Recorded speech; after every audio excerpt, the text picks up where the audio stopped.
start recording now. Yeah. So, All right. who can tell me what happened last time? Let me pull my notes. Fuck. Yeah, let's give that one up to Avon. I have a hard time remembering that at the moment. I've taken some notes. Ducky, are Okay, you still so there, we by the way? came- Ducky. What? Oh, they. Okay. Just making sure you haven't dropped out. No, I'm still here. Okay, good. Even, take it away. Okay. So we came out of the meeting, a very successful meeting. Go us! Well done, team. Team Face, Team Demon Face. Anyway, Siren and Balthazar decided to go off, pick up rations. We got a lot of interesting things. We got like 65 biscuits, 3,600 bacon rations. Very delicious. Neo and Grunko search for alchemical items, and by that I mean plants. They happened to find some. It was good stuff. Sao bought a lot of iron and wood, and put them subsequently in Bag of holding. the bag of holding because that's a lot of volume. We went, checked out the lighthouse. We had some discussions with the foreman about what all we'd be wanting, yada yada this, yada yada that. I haven't really thought much of what exactly we said, like what we wanted. I should probably think about that for next week. But Yeah. then we had a conversation with Faresh about the Fighters League. We had this very long, revealing discussion about the fact that she was very willing to take advantage of stupid people, which Siren respects. And Yeah. but Siren also, I mean, I like to think that Doesn't want Siren to and take Balthazar are not dumb. It was And so more we're that. like, hey, by the way, It was. yeah, I mean, yeah, I Yeah. did an inside check where it's like more like she wanted to test to make sure Yeah. that we weren't. But we passed. And Still make money off of sending stupid people to death, though. It's Yeah. admirable. It's good business tactic. that's true. You And don't have to Siren pay the managed debt. to and Siren managed to talk her into getting a larger cut, not just the like money bet against us, but like a percentage of the full like all the night's proceeds, which was really nice. Because the more famous and likely we are to win, the less money we get. Yep. Which sucks. Yep. Punishes us for being better. We're Thanks for improving. being the badasses that we are. So after that, we got into a lot of. Basically, we just kind of planned out, and like the entire group kind of sat down and discussed the courses, like the path we would take beyond Port Morkney. We talked about Dunhollow, Druvenholm, Julius, like going to see about the two like evil people that we met. Julius to the southeast of the Commonwealth, and Nathania west off the map. He was born in the temple city of Malatos. Malatos. Malatos. It's a good name. Yes, and we started talking about things like mercantile stuff, like erudite, which is farmed from the deep dark and the glimmerlands. Karen All might be dangerous. Certain caravans have gone missing as well. We discussed which path to take after Druvenholm. Balthazar talked to his dwarven contact for setting something up in the capital. And for some reason, I have just Cinder Rose. I don't know what that's just a name in my notes. Cinder Rose, whatever. That was when you gave that. Hang on. Wait, yes, Yes, that's right, yes. Una. Yes, I gave her. Yes, I need to clarify that. It's a very rare rose only in Ragnarok kind of land. Yep. Okay. And then we got horses, carts, and we set on out. We were going to go north through the evil, possibly haunted woods to the ghostly path. Yeah. The ghost way. Yes, the ghost way. Sorry, I don't have the map in front of me. And yeah, that's where we left off. Okay, so you find your way on the path to the Ruby Crossroads. You find your way through. Hang on. Got some sound effects up. Good old sound effects. Bad stuff.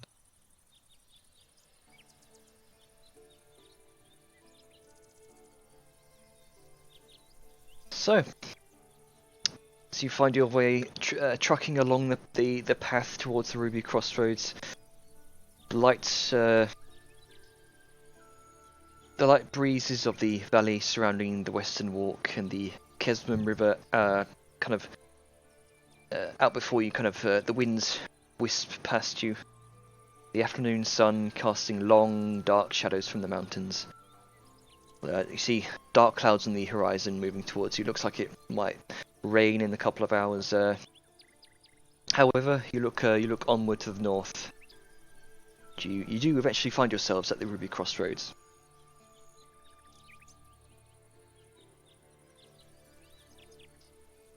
And so you see Vellum kind of driving the car. He says, "Right, shall we get a move on? Let's get best get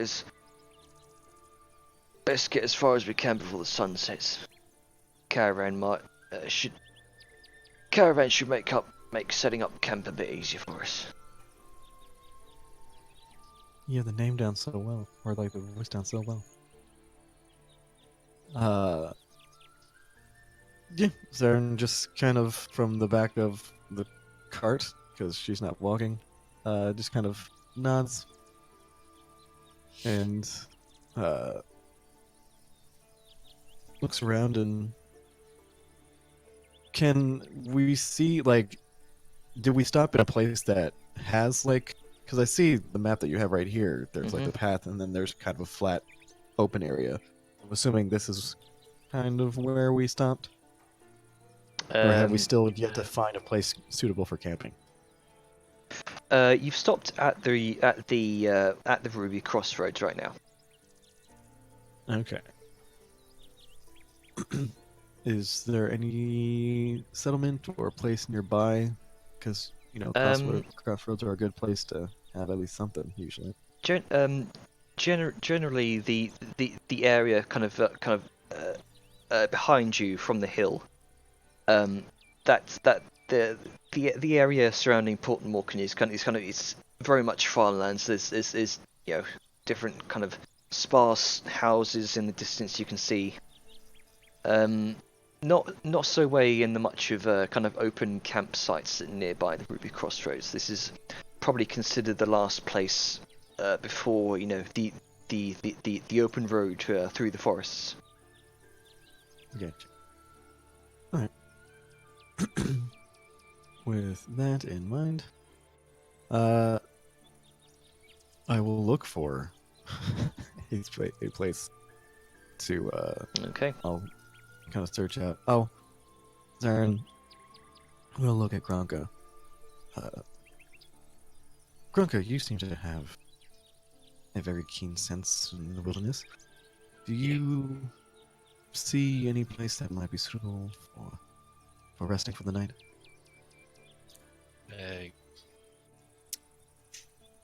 Gronka will have a look. Okay. I guess it's survival. Make a survival check with advantage because of your wanderer background. Okay. Let's see. Survival. That's a 15.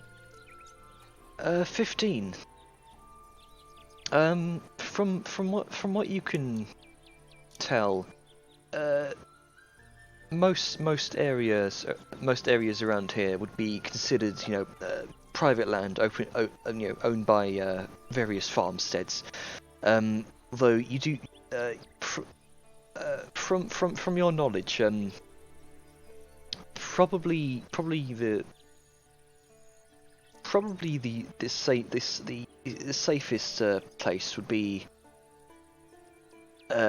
somewhere through the forest. You do know that these rumours of very large creatures, because of your wanderer background, it's further on within Cairn Arm, not this forest here that I'm pointing on the map. Don't have up. The forests, from what you from what you do know, probably no rumors of large creatures. There's two. Hang on, I'll put it up on the stream here. Okay, there we go. So we are currently in the little bit right north of the Ruby Crossroads. Yes. Right. Yeah, the little patch there. Okay.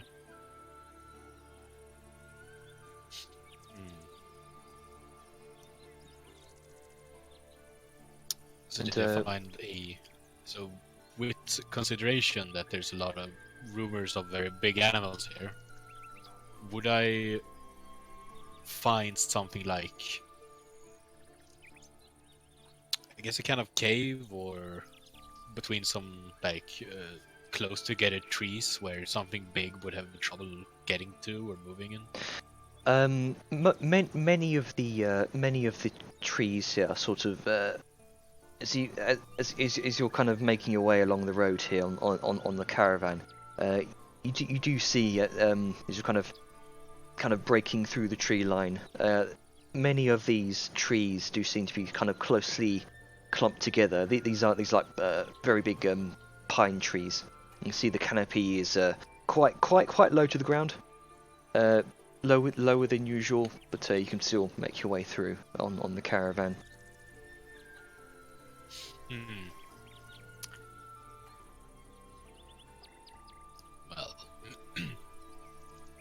Well, if we're setting up camp, Okay. so So, you continue with your journey on your search for a good place to set up camp.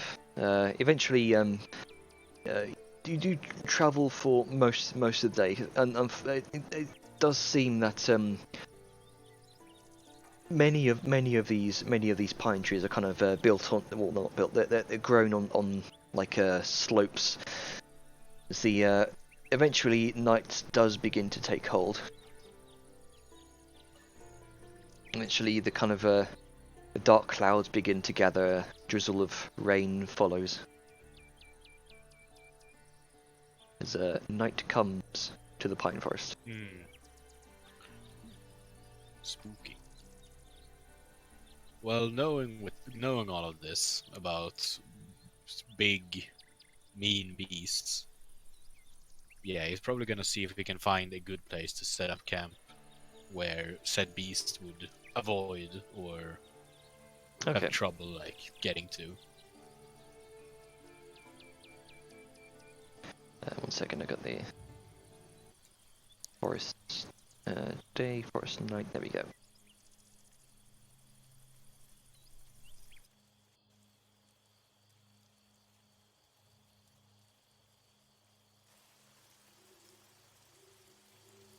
Okay, I'll say make a perception check. Alright.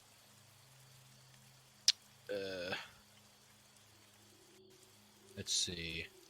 I wouldn't have any advantage with this, would I? Probably not. No. Actually, Yeah, my wanderer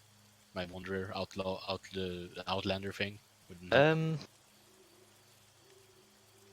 Well, I mean, actually, considering that you're kind of a deep dweller goblin night vision and your outlander, your kind of wanderer background, I'll give you advantage with this because it makes sense. Yay. And perception, you said? Yes. Hey, it's 18. 19. And a natural one, but yeah, 18. So kind of peering around the woods here, you see tree lines, kind of dominating the horizon. These thickly clustered together pine trees, low canopies. Night falls. You kind of keep very much keeping an eye on high alert here as you're glancing about, trying to find a suitable camp place. Even as the road ahead comes thicker and wetter with mud. And you can see you don't see much of a decent camp place, but you do see other tracks through the muddy road as well as other than your own. These are the horse tracks. One horse, it looks like. Hmm. Eventually, after a while, the moonlight greets you overhead through the pine canopies as you find yourselves on the muddied the muddy road through the forest, flanked either side by what looks like a broken and old wooden fence post. Although, Grunker, you do see a silhouette of a shape up ahead.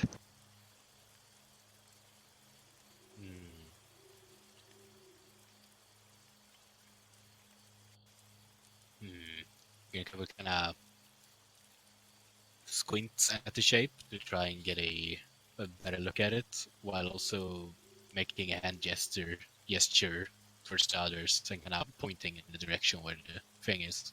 Okay. I'll say Making a bit of a with hishing. an 18 perception there, you kind of as you do see looks like the shape of a horse that becomes clearer to you.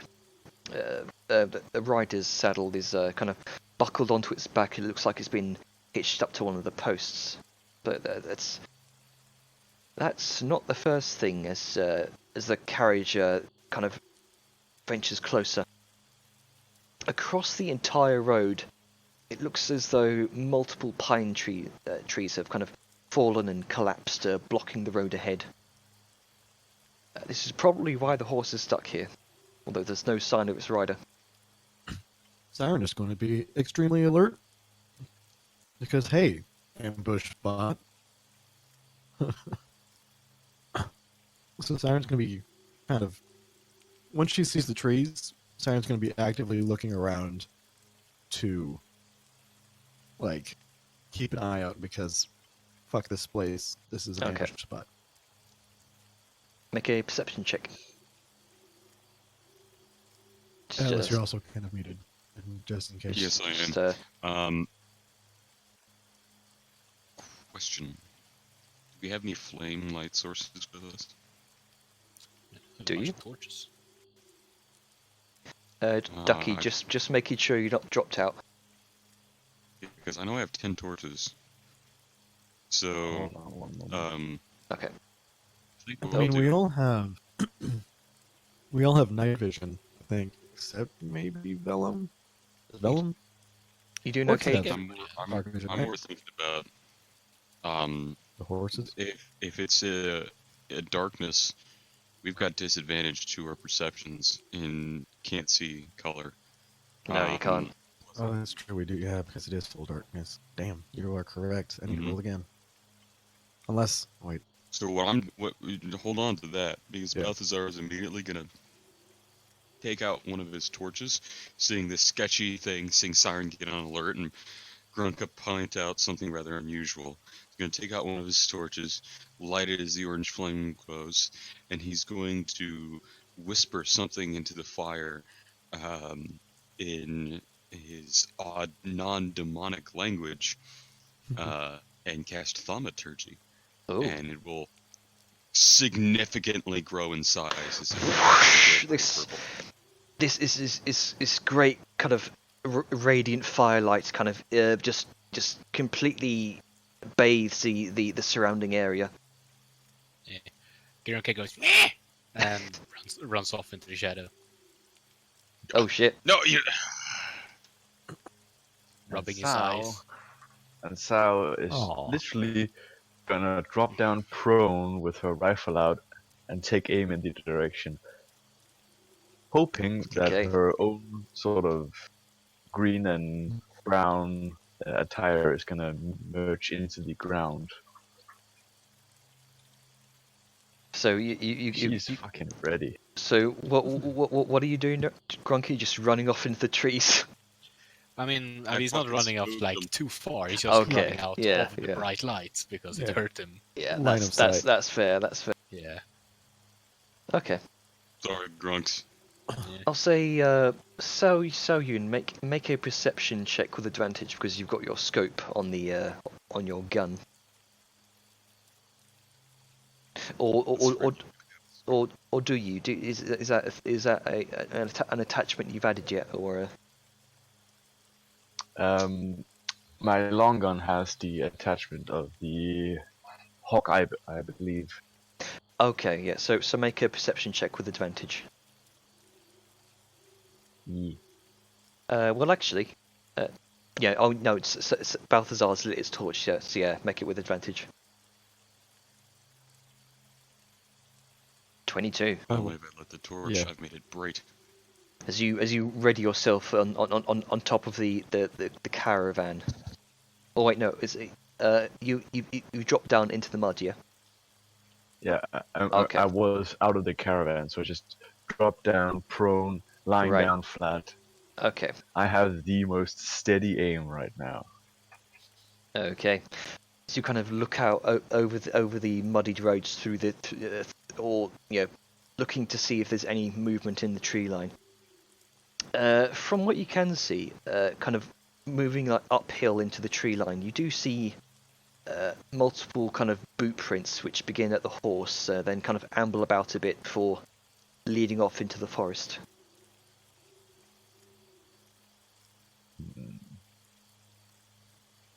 You don't see any other movement, but besides the occasional, the occasional kind of grunting of the horse.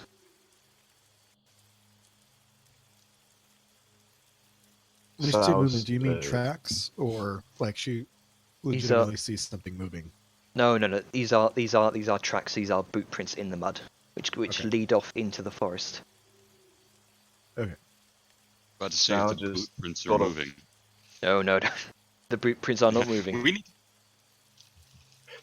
Like an Sal ice guy. touches the earring and just sort of whispers to Balthazar in that message kind of way. There are more tracks further on. I do believe we might have company.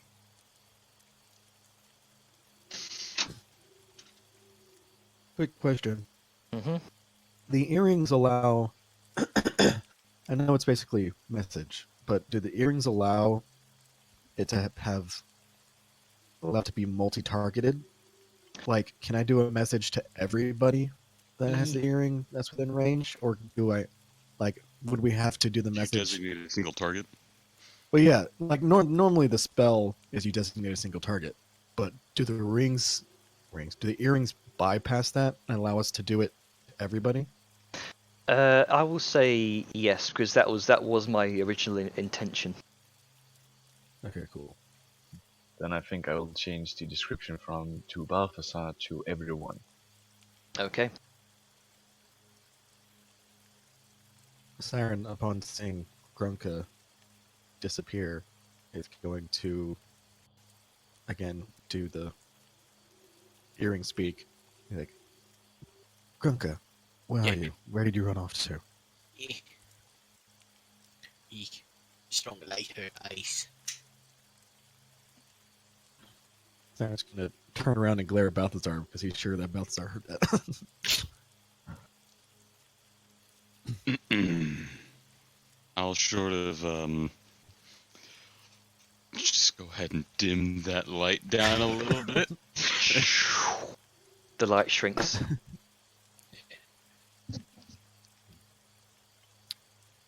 Grunka will touch his earring and ask, "Me sneak ahead?"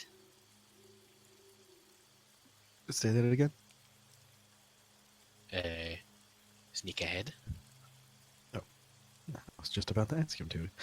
Yes, that is something that I think you would be excellent at. Okay. Follow, if you can, the tracks that Salyun has seen. Alright. So that'll be a stealth check, I guess. Yep, stealth check with advantage, because you are Yeah. a deep dweller goblin. Yeah. No. Yep. That's an 11. It's not fantastic. So kind of They just get more or less flashed, so Yeah. as you're following these footprints through the forest, the tree line gets denser. The canopy seems to block out any light from the moons of the mother and the matron. Soon you're your vision is near complete darkness. But you would, and you would be blind if it weren't for your goblin dark vision. Although you do not see any color, just the fog of the mist kind of within this valley. Yeah, for 120 feet. Because I got real good dark vision. He's very much at home in the dark. Mm-hmm. Dad.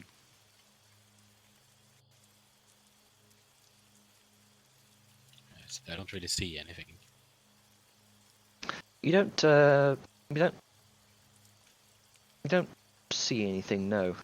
Just but you do see the tracks keep going into the forest, kind of ambling about between different trees and kind of looks like maybe actually make a survival check.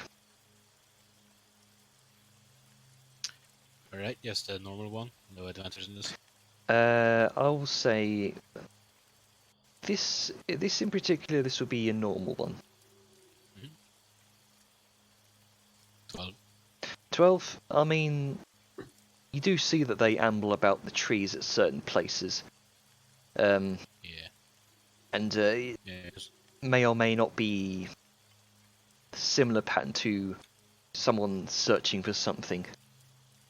yeah, I was about to ask if they seem to be just someone wandering or someone walking with purpose somewhere.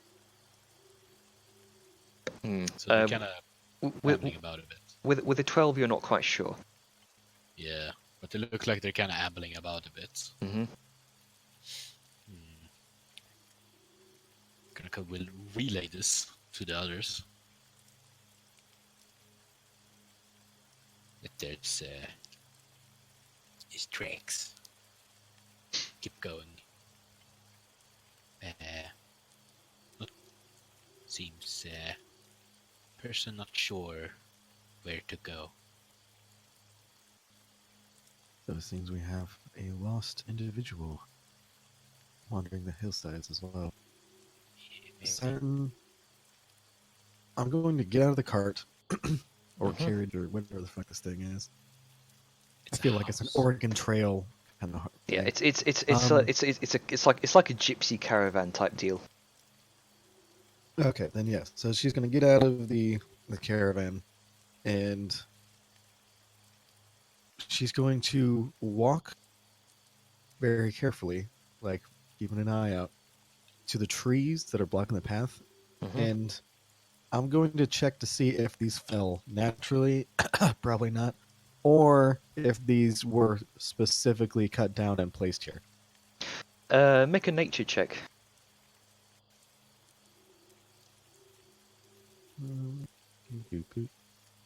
Oh man, this is gonna be interesting. Come on, high roll 11. 11. Totally average. I mean, as you kind of wander around the tree line for how far you can, because they're completely blocking the road. Yeah, I'm just basically looking to see if like Mm.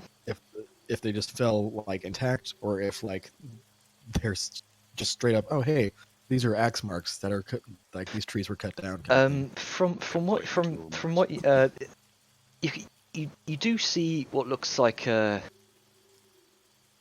from this end looks like a bunch of roots just could have just ripped out the dirt, like it's been toppled somehow. Hmm. There's no axe marks. It just looks like it's been toppled somehow. Hmm. And via ear ring, I'm gonna say it seems that, however unlikely, these trees were pushed down into the road. I don't know if that means they were pulled down by multiple people, or if there's something strong enough to do this by itself nearby. Just everyone be on your guard.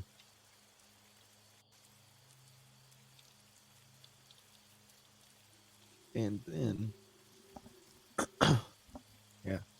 And then she's gonna look back and walk back to the group and just speaking to Sal and Balthazar. Shall we follow our intrepid goblin to see who this other person might be? Or do we work to see if we can move these trees? Because I think that we'll have to find a different way around them than the path that has been oh so nicely blocked. I'm not a quiet one, and even still, I abhor hiding. I think we would. I was going to glance at the Best torch let light. I him. noticed. I think we had best let him in his area of expertise. We should work together here. Could you show me one of these planted trees? Zaren's going to motion for Sal to follow and turn around and walk back to where the trees are. Just kind of like motion to and like points to the roots and stuff like that. I would like to cast Detect Magic. Okay. As you weave your weave your hands in this sort of runic pattern and bring it close towards the tree stumps, don't sense any magic. Not even a remnant of a spell use or something? Nope. Odd. And Neril kind of comes up beside you and she says, "I don't like the look of this." Neither do I. Don't sense any magic used to plant them, either forcefully or force grown. So these have been put here either by brute force, or the dirt has been rounded up around them. I mean, Either it is raining. Maybe the mud slid away. So perfectly to have all these trees fall in exactly this spot. I don't know. I'm just guessing at this point. Sal takes a look up the tree and trying to see if there's any missing branches or grip marks, if you will. Make a perception check.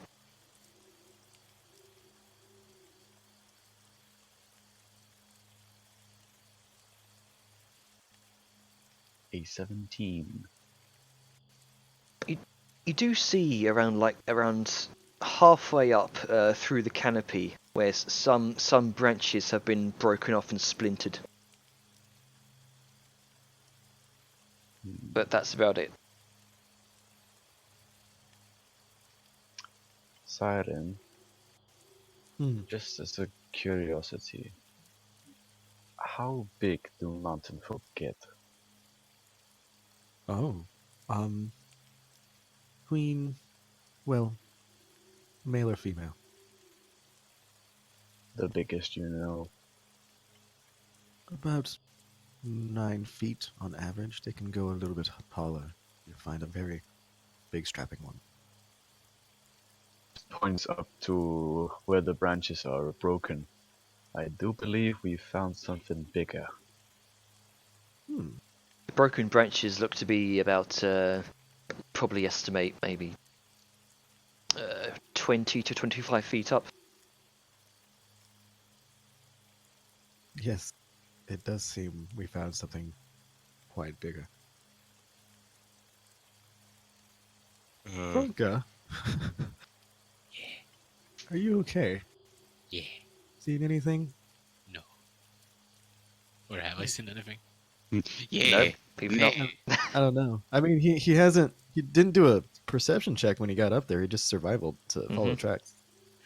Yeah. Make a perception check, Gronka. All right.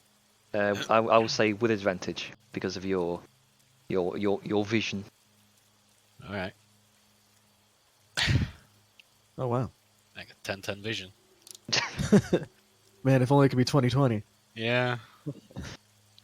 I mean, you don't see much. You're too busy kind of following these tracks. I kind of stopped following him. I just kind of Mm. waited a bit until what everybody were doing, so I wouldn't be like just wandering off. Yeah.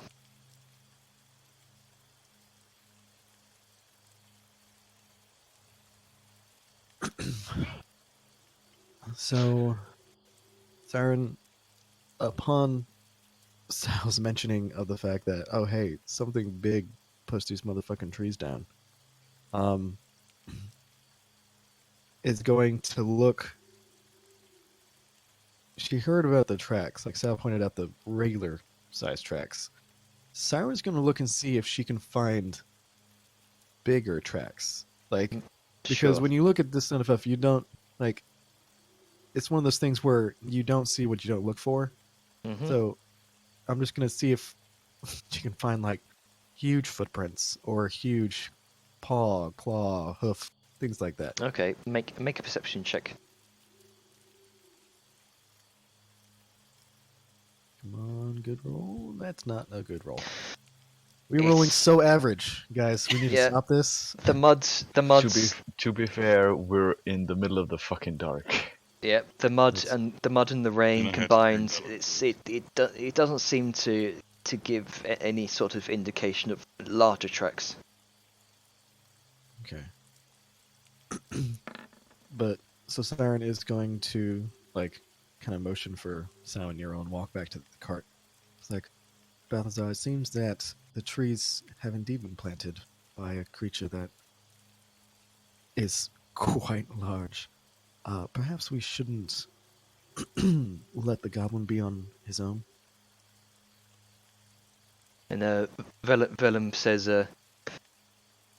well, it appears that whoever was, gone what I was going to say.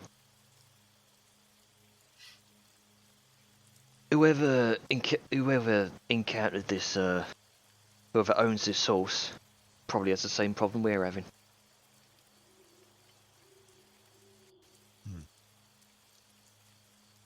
Well, at least we can possibly find them. Possible. If you're saying massive creature went and toppled top of these trees, whoever's gone in that forest is either brave or stupid. I mean, it took Not us much a of while a to figure difference. out. It took us a while to figure out something gigantic toppled these trees. Like just a layman traveling might not have that much information or knowledge on them. Possible. But they might be very thankful for us saving their lives. So Oh. we should probably find them. Alright. I don't like this one bit, but as long as we can find out what pushed over these trees, maybe kill it so it doesn't happen again, we can be on our way. Sooner the better.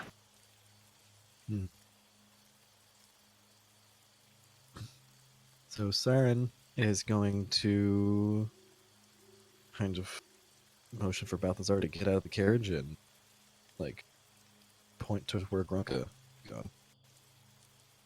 Mm-hmm. Mm-hmm. Mm-hmm. Mm-hmm. Mm-hmm. I'm gonna look down. What's the current terrain like? The road itself is very muddy, and you can see the wooden wheels of the carriage kind of sink a couple inches deep into the mud. Alright. Just gonna tap my ear. Alright. I'm gonna take my coat and I'm gonna pull it up, the hem at the bottom, pull it up, and tuck it in. If Siren sees this, she's just going to sigh loudly and say, "Brother, I can clean your clothes after we get done with this." It's not after that's dirty, it's during. You know, just step down with a big hop into the mud. Oh, I feel it in my toes. Siren just- Sao is just looking at Balthazar and just in a sort of wide-eyed manner. She's just gonna go like, "Is he always this petty?" Around mud, yes. You'd think that someone like him would be, oh, blood, gore, all over my clothes, it's fine. But no, as soon as he gets a little dirty, he turns into this. Don't worry about it. Blood and gore is fine. That's natural. That happens. So is mud. So is mud, Balthazar. Don't say otherwise. Uh, It's enough. Let's go. Technically. Don't. No. Fine. I love this banter. Sao without He's doing the cowboy saying- walk right now with the wide legs. Sao, without saying anything, just points to Siren and just sort of goes with a facial expression of, "She's right, you know." you're Morgan Freemaning Siren. Siren. Like, she's right, you know. Yeah. She's right now. Oh, that was perfect. So yeah, so we're going to that's funny. That is true. So we're gonna start kind of moving forward. Siren is going to try to be stealthy. I mean, I don't Okay. know if Balthazar is still holding the fucking torch. He is, but Yeah, he'll hang back a little bit. yeah. Okay. and I think So, Nice. is Balthazar wearing his plate armor yet? Have we decided that no No, one he- finished it? Vilm hasn't given me it yet. right, Okay. marching order as you're going into the forest. I guess Siren will lead the way. From left to right on the ambient image here. Just drag your tokens. Left would be the back. Right would be the front.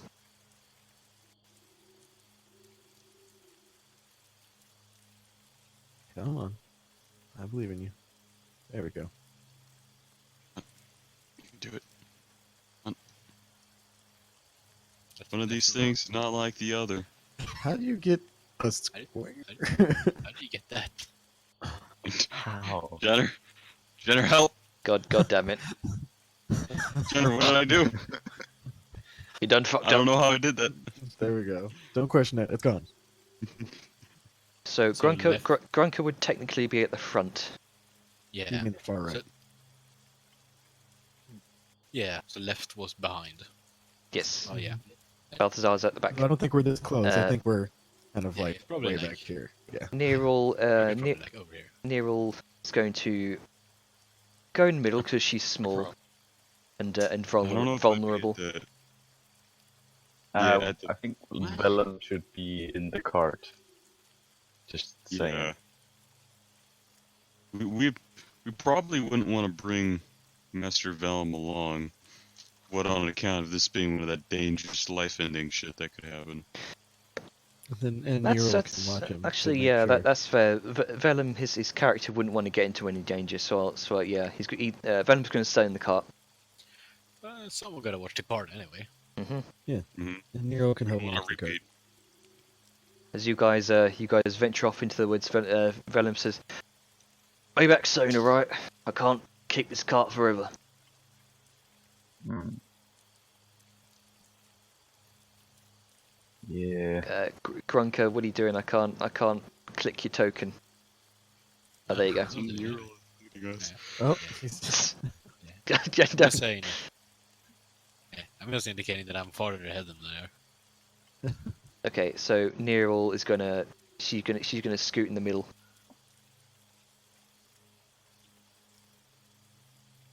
Okay. Now everyone make a stealth check for me. Grunka as well, or I'm hanging back because I don't make those. Grunky, you've already done your stealth check. yeah, okay. I guess he haven't really moved, so he Yeah. can't- yes. That's a I sleight of rolled. hand. God damn it. Well, it's the same Same roll, modifier. just take the It's the same modifier. Okay. So it still would have been a 19. Okay. Fucking 5. Fucking 5. Okay. Balthazar. I Can will you opt really to stealth hang while back holding a and torch? not stealth. Because I'm Okay. holding a torch, and even if I wasn't, Balthazar hides from no one. Except mine. Gonna get a Except it. himself. stealth roll for Neral using her sheet. That'll be a 9. She have a 7 modifier, He's very Yeah. dexterous. Mm-hmm. I guess. And little kobolds. Yeah. So I guess. overall, pretty, well, bad aside from Siren.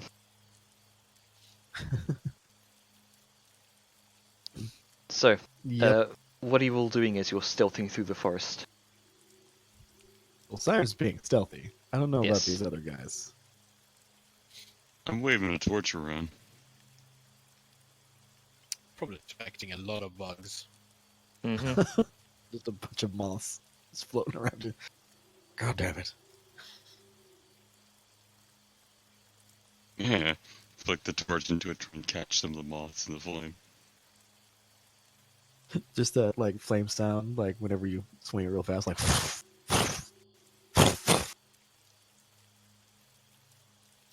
very stealthy. Oh yeah.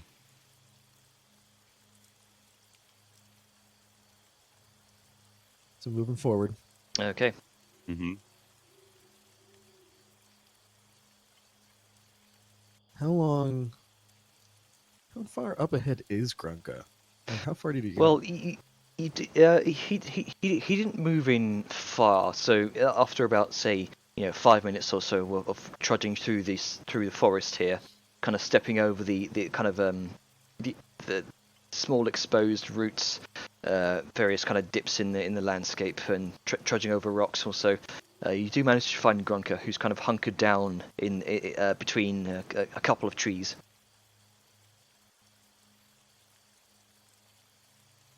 All right, Grunka. Oh. Yeah. Like. So, there are some very large creatures about. Just thought we should tell you. Oh, So, with that in mind, let's you and I lead the way. okay. So I guess I'll make a stealth check again now that I'm moving. Mm-hmm. Make a as you're in the lead, make a stealth check and a perception check. With advantage, that's a nat Yep. 20. Nat 20. Yeah. And a perception check. Yes. Disappears With the- again. with- perception. Yeah, he turns away. He's Yeah. Yeah. Perception also with advantage. he turns away and he's just gone. Yeah. 18. 18. So as you're trudging through this dark pine forest, the trees almost becoming like claustrophobic at some points with how kind of close together these certain groupings of these trees are. You hear what sounds like distant, low rumbling that swells and fades. Very, very, very distant. Does that sound like normal thunder, or does that sound like something else?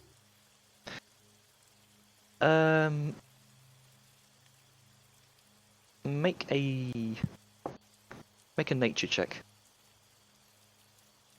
Should everybody do that? I guess Kranka's gonna do that as well.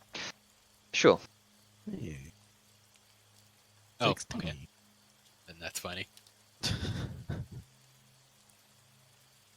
I guess. flip it? Okay. Nat 20. Yeah. This isn't thunder. Yeah. There is no thunder. Oh no. I was afraid of this. Yeah. Uh-oh. Why do I have a feeling we're gonna end up like the horses we left behind? Probably because we're gonna end up like the horses we left behind. Yeah. Gurka kind of turns around to the others, suddenly appearing. Oh god. He's gonna go, shh. Something big ahead.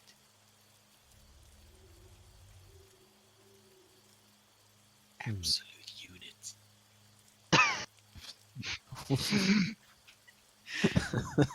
Could resist. Well said.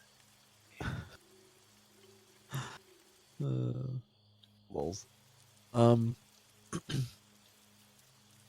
yeah, did with my 16? Did I pick that up too, or With your 16, you think you hear something. okay? And that's just kind of confirmed with Grunka talking about absolute units. Yeah. All right. With that in mind, she's going to kind of look out or look back to the group and you said the trees have been getting kind of closer together, right? So like the Yeah. canopies blocking Yeah. all Oh yeah, ambient yeah. light. The only ambient light you can see now is the moonlight that's sort of dappled through this it's kind of dispersed through this fog. The canopy itself is pretty much blocking out most of the moonlight, Okay. and it's getting harder and harder for you to find your place. Your place, your kind of orientation within this forest when it looks, everything looks so similar to one another. All right then. I'm just going to keep an eye out, and with the distant rumble of thunder, kind of quote unquote thunder. Just gonna keep moving forward, following the tracks, and hope that the thunder doesn't get louder. Okay. Continue forward through the forest. I would like everyone to make a perception check. Again. All right. Get ready for not great. You never know. Oh, not 20, motherfucker. Blinded myself with the torch. Nice. So, from what you thought you heard earlier, Siren, the rumbling, then accompanied by some sort of very, very, again, very distant, sort of low resonating, kind of low ambient grunting. Oh shit, giants are having sex. You hear distant trees cracking and kind of clacking against one another. Just some giants are having some rough sex.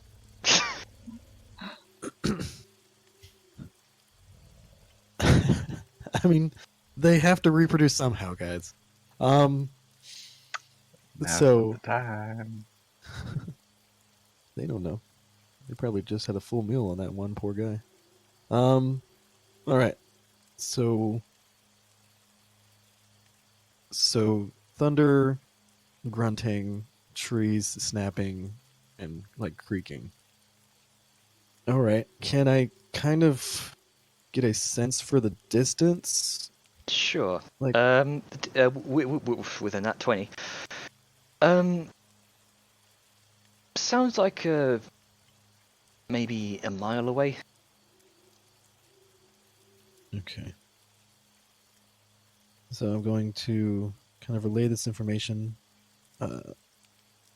leaving out the whole sex part because, what giants do in their off time is their business. But, kind of be like a mile or so that way. That seems to be the source of all this noise. Are the tracks leading in that general direction? Make a survival check.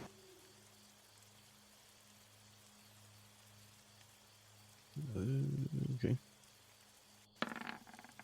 How? 18. Alright. Wow. You My make it zero up. modifier. Raw M- indeed.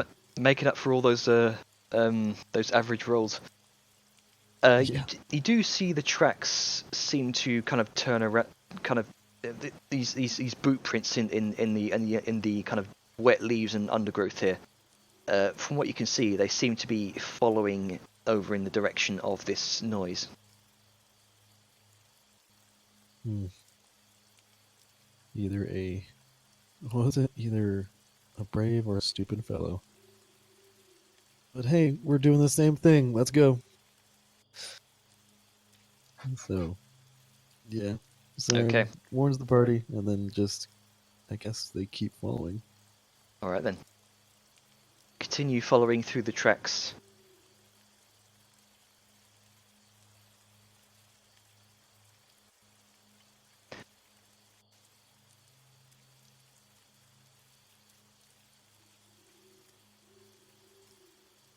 Continue through the forest, eventually kind of clefting over a hill, which seems to go kind of further down into the darkness.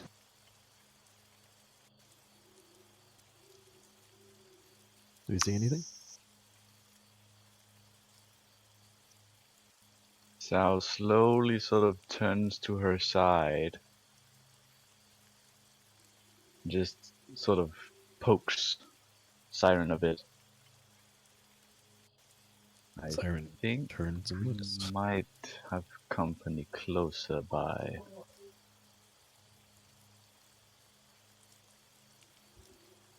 What do you mean?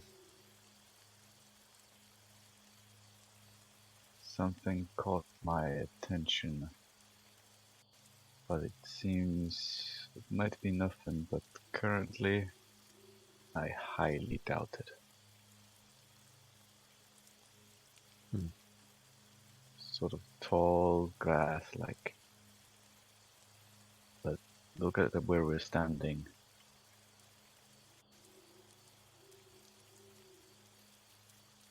You watch as you follow Saoyun's finger as she points over to what looks like a kind of large, tall clump of dry, kind of flimsy grass, and it quivers for a half second. We're standing on mud. Quivers again. That's grass. Siren definitely is be grass. going. Siren's going to kind of. What is our order? Okay, so Nero probably would have caught up by then. Siren's going to kind of grab Nero, point to the quivering grass, and say, "Firebolt." Okay.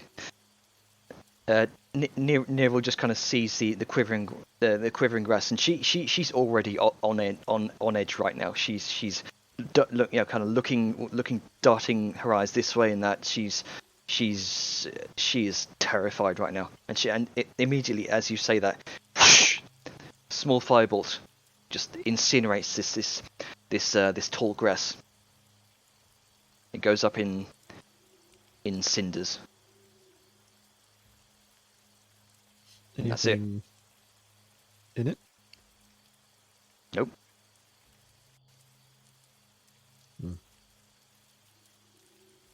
Gonna look at Sal. It's like it seems where your worries were unfounded. I don't think so, but I'd rather be wrong. Here in the distance, more trees kind of clacking together and breaking.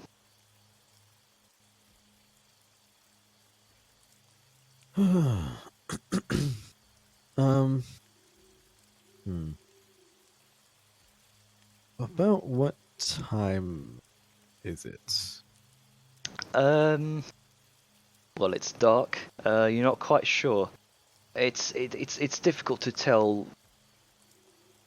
The time out here in the wilderness, but kind of judging from when you left Morkney, you probably estimate it to be around maybe 9 o'clock or so. It's difficult to tell. Okay. Maybe later. Okay. And let's see, we've been kind of. I mean, we're at least a mile away from the cart. Or well, no, because the trees are distant. That's a mile away. um, Farron is going to kind of look back to the group and say, "This. It seems that whatever damaged the trees is the what's making that racket, but it's also quite a distance away from the cart. I feel almost that we should either turn back around and forget the foolish man that followed the sounds, or no, I feel like we've gone too far from the cart, and Sal just motions to Siren. I think we might be a bit too late for those options. Siren's gonna hide. Make a stealth check. Again. Nope, average. They might have really low passive perception, y'all. Who knows? I'm gonna take my torch and flick it in the direction of wherever that sound is coming from. It's in the dark here. The light of the torch isn't far enough reaching. You just see. I'm afraid to make it big again. Nero Grunk is sick. is also going to hide. Gonna make a stealth check here. One moment. Well, Nero just vanishes behind a tree.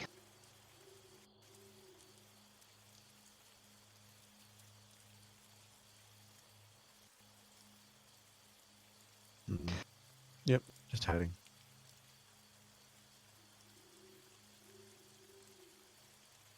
There's Yeah. sounds. Through the tree line Approaching? in the distance, the darkness is broken by a series of this flickering kind of yellowish orange flashes of light. This sort of strobe light effect. And then it's followed by this loud kind of bestial.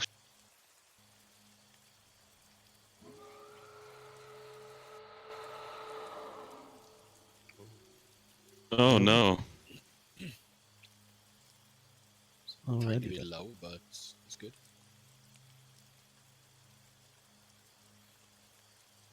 You hear distant trees cracking and giving way.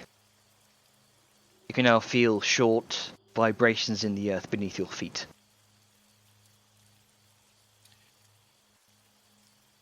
Guy's probably gonna hide. Yep. This is not good. This is far from good. Thump, thump, thump. Grunting growing louder and louder. Sal is gonna try and hide like there the is others because there is multiple sources of grunting from the same direction. yeah, this no. She might want to be right at most times, but not this one. I'm a man who sticks by his convictions, his actions, and his beliefs. But in order to do that, I have to live.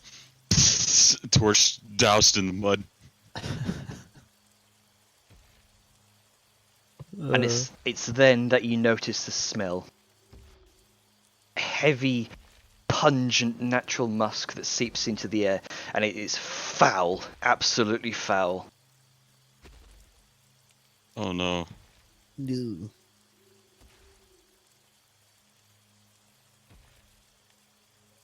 I So- I really hope that none of you fucking demon assholes are wearing perfume.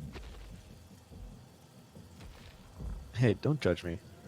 It's gonna stand the fuck out. Do they even have like a sense of smell from all that shit?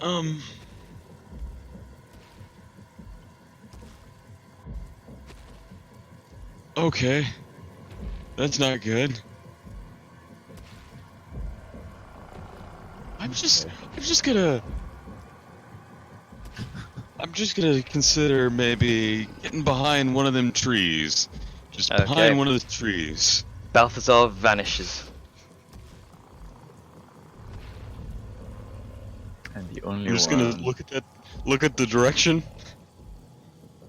I'm gonna see where it's coming from.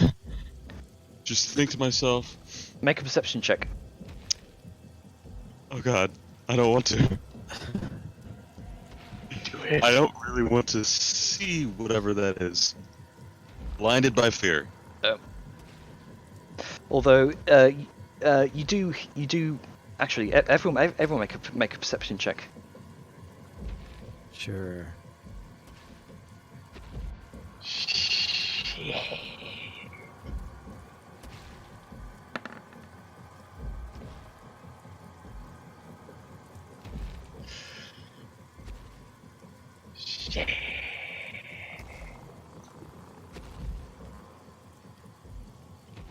So, I will say I'll say collectively with Saoyun, Grunker, and Siren's perception, it more than makes up for yours, Balthazar. There's this kind of rustling of other footsteps through the forest. This rapid movement. There's running, approaching you all very fast. And you kind of eventually see moving, kind of emerging through the trees. You kind of glancing over at you, Siren. I'm gonna make a perception check here.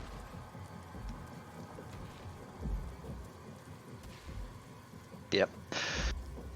Just looking over at Grunker, Grunker.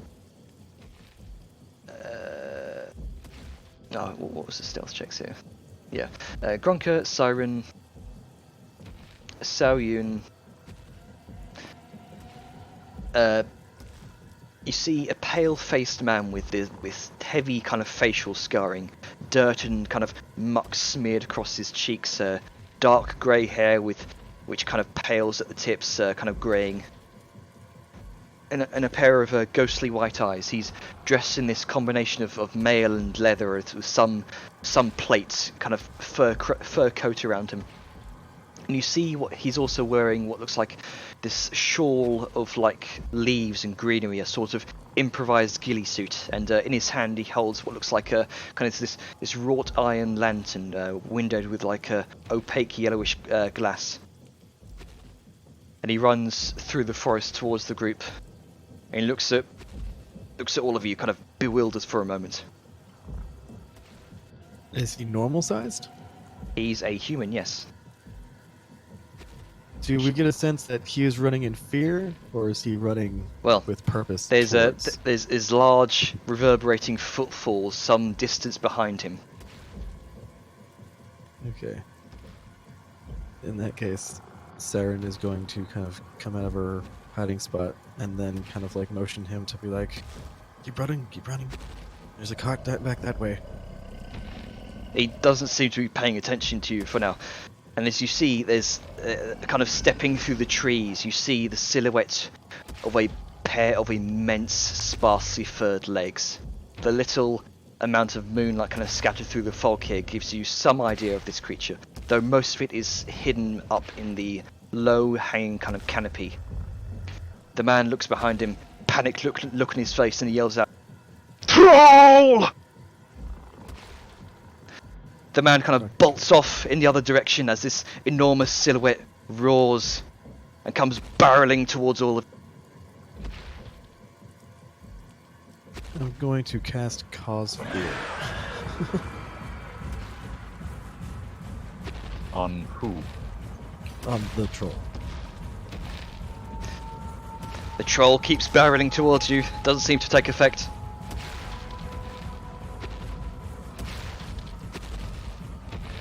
Okay. It's immune to fear, just gonna... Then What are you doing, guys? What are you doing? Come on. Well, I'm hidden. They aren't. This then is a I'll big thing. Then I'll cast. How far away is it at this point? It's man. it's coming right towards you. It's nearly on top of you. and I'm gonna cast slow on it.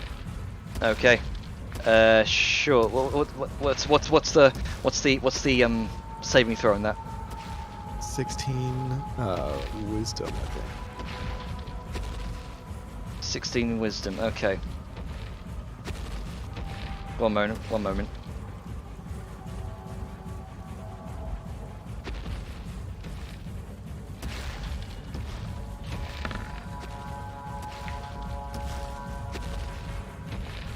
Just about saves with no modifier. That's a 16. I'll save him. Well, Grunka will ready an action until this thing is on top of them Okay. by attacking. All right. Smash it with a hammer when it comes close enough. Seeing Well, that this thing's being annoying, I'm just gonna cast mirror image because Okay. Immediately, it's right on top of you. Grunka, roll your attack. Alright, is it advantage because it's a stealth attack? Yes. Alright, let's see, there it is. Hey, it's not 20. Nice. nice.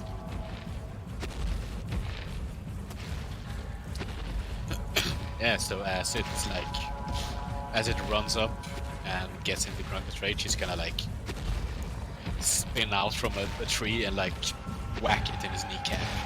Whang! Well, its knees are far too far up for you, Grunka. Well, But- he's gonna try. Shinning. Okay. Shits, I guess. Okay, Go for so the shin or the Whang! seal. and lets out this pained roar as it sort of stumbles a bit, and it does see Siren there casting mirror image, and it's going to go and swipe towards her. I don't like that. I'm gonna do a thing. I'll use my action, and I'm gonna go ahead. And this I'm gonna. this massive creature has gained significant ground on you, so. And that's I'm gonna spear. that's a 16 to hit, Siren. 16. Yes, 16. All right. That would hit, but that's what mirror image is for. We entered combat yet. Oh, this is Oh this my is fucking God. This thing is so fucking annoying. Okay. That. I'll do shield. But no, it misses. okay. So it misses. This counts as a surprise round right now. Ah, right, yeah. Sao is gonna try and turn around the tree she's hiding behind, so she's facing away from the troll, and sort of use her rifle scope to sort of see if she can spot any sort of discerning features Okay. that might indicate anything of weakness, Make a perception check. like an old wound or something. No, normally this. Oh, natural 20. Well, you do see what looks like in kind of the back of its shin area, what looks like a kind of a large kind of scar that seems to be just barely healing. And with a moment's notice, she just touches the earring and just goes, back of the shin, barely healed wound. Aim there. Okay.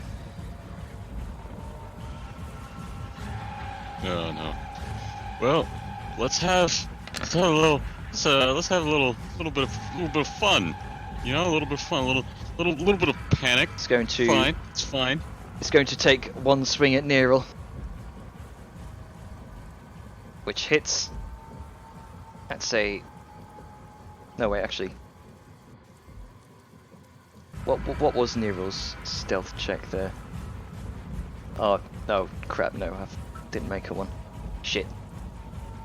Well, it hits anyway. This tiny little morsel for 25 bludgeoning damage, and she's considered grappled. Oh no. Alright. And you watch this enormous hand kind of clasps around Neril, and she just disappears up into the trees, screaming. Oh god. Well, that makes me mad. I would like to pop around the corner and look at the big boy.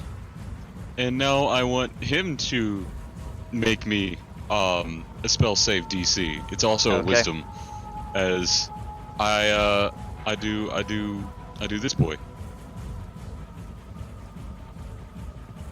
And cast command. Okay. Wisdom saving throw. Wisdom saving throw. Okay. That's a 13. He fails. Well, what I do is I look up to him and I shout the word grovel as I just sort of hold my chest out to him in an intimidating manner. Which means with grovel, the target falls prone and immediately ends its turn. Okay. I then. make a important thing not to stand directly in front of it. Good call. Hence my positioning.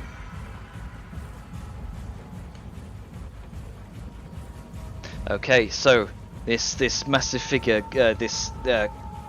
Neril still in its hands. You watch this massive figure kind of collapse to its knee. This great big silhouette, and you can see it looks very bulbous and top heavy. Oh man. Well, at least its next turn's wasted. Okay. Alright. So, lads, do Yeah, shit or run.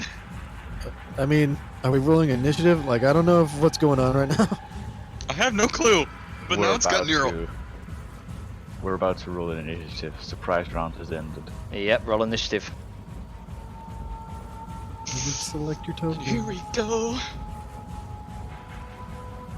Don't forget to get that tracker up. Yep. Well, Gotta turn 1 the second. music down. It's Browser's really being a bit loud. slow. Alright. Jesus Christ. We're all sucking, guys. Oh, I forgot to select my token.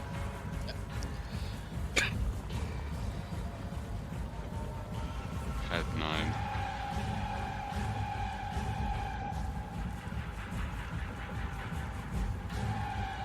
Did the troll roll a 0 on his? Because that would be hilarious. Yep. I'm just gonna Negative roll it. dice. I'm just gonna roll it now. Oh, okay. So that's okay.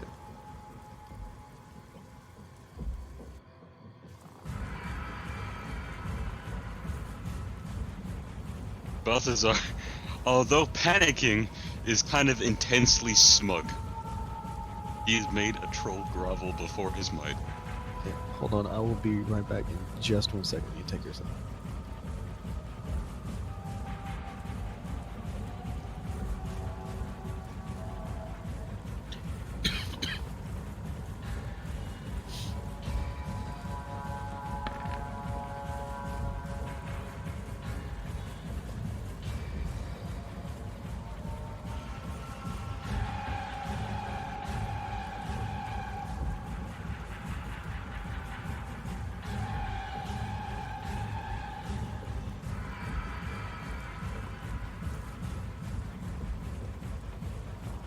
I'll be honest, I have a really, really fucking stupid idea. Okay, back. I really, really Okay. want to do it. So first up, the troll wastes his action groveling. Yay. So next up, at the top of the round as I should have mentioned top of the round as well. See, you hear kind of through all the chaos, the kind of trudging feet coming back, and you see the familiar face of the man. He's got his lantern up. Sees this troll has a squirming figure in its grasp, and he's going to flash the lantern. Me hang on. I got it. Where is it? And there's this sudden burst of yellow light through the trees here. You see very briefly this kind of wart-ridden, kind of mottled and tumorous flesh, sparse bits of kind of hair framing what looks like a hideous warty face, and a red eye which kind of winces and then shuts tight with the light. And there's this bestial kind of there's this bestial shriek as well. So Grunker, your turn. Also, sort the turn order because Neural's at the bottom. All right. There we go. Right, okay.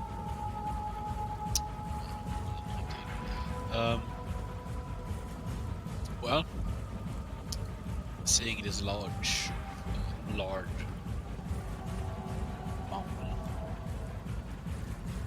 he is going to rage. And I guess, how far away is it? It's not far away at all, is it? It's not far away. No, it stopped just before Balthazar. Okay. Well, I guess I'm gonna run up to it and attack twice. Okay. Actually, I'm gonna frenzy rage. Never mind. I'm gonna frenzy rage, so I'm gonna attack 3 times. Okay. Roll attack.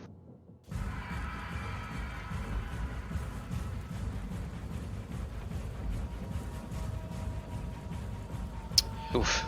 Right. So that's That's 2 hits. yeah.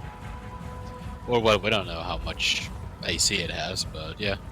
So on the ground, it's prone, you have an advantage. Yeah. That's true. right. Plus it's really hard Sorry. Let me. Chrome's being slow here again. Ugh. Okay. So the first 2 hit. Yeah. I'm gonna assume that much. Oh yeah, so that's let's see how much damage is that. 35. Plus 4 for rage. So you're at almost 40. So Yeah, 39. whoop. Yeah, 39 damage. Nice. Yep, you are slashing away at its shin here. Yeah. Right, next up is Neril. Is going to try and get out of the grasp. She needs to make an strength check. Yeah, strength or acrobatics, I guess. Oh, this is straight up strength check. Ah, okay, yeah. Yep. Okay. Oh no, it isn't. Never mind. So she's going to try and squeeze out.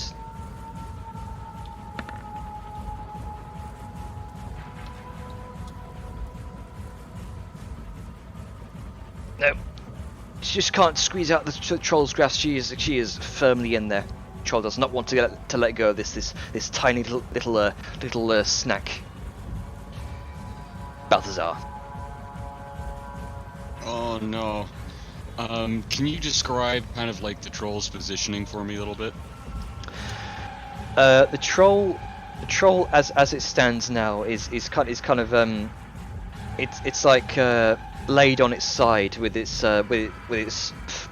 what you would presume to be its head area, kind of shadowed over by a cluster of trees. Oh boy. Looks like it wasn't expecting to kind of collapse.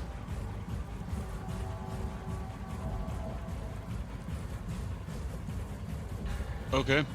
How far away is its head? Would I be able to reach it with my with a reach weapon? Since I pulled up a spear, technically a halberd. Would I be able to reach that with a reach weapon? Probably not. This is a very large creature.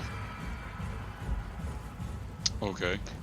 Estimating its silhouette on the ground now, from what you can see, probably 25 to 30 feet tall.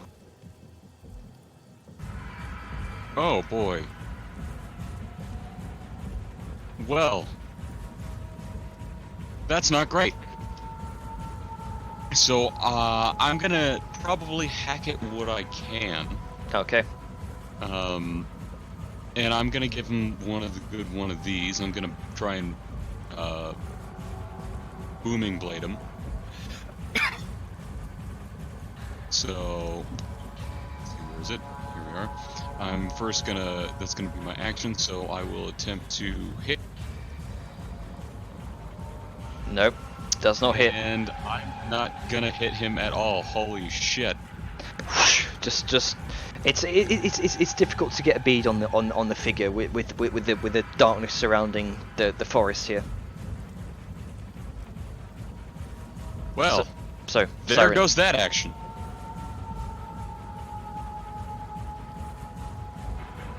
Your turn, Siren.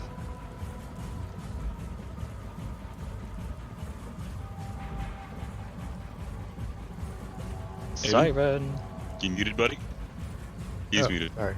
Yes. There you but go. I was also just kind of thinking. I was writing notes. Okay. Fuck it. The thing has neural, so Siren is going to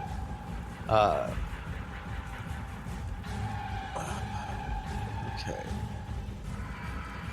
So Siren is going to kind of extend her hands out.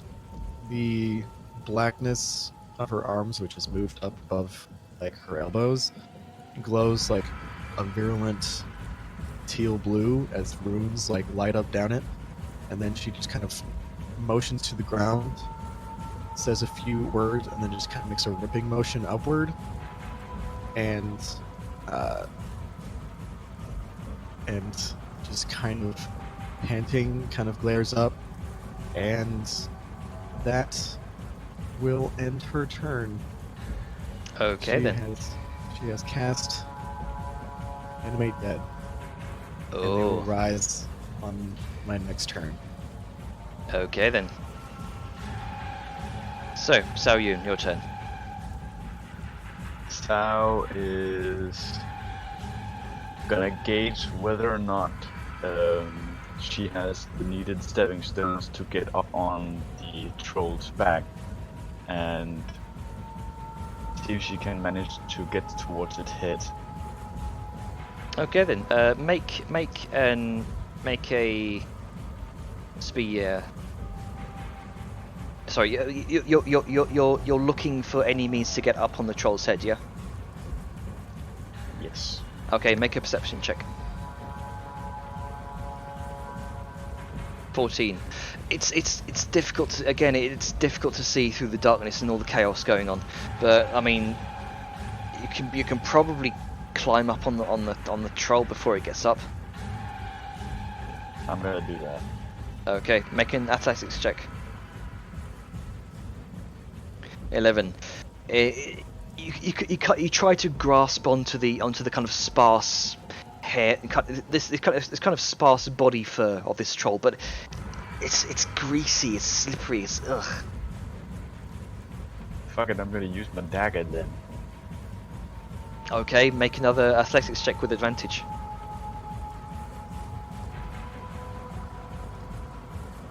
21. Thunk! Right into the hide of the troll. Actually,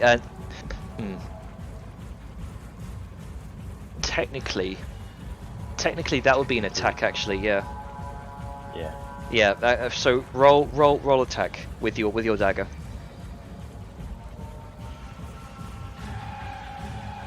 Yep. 21. That definitely hits. Sound thunk into the hide of the troll here.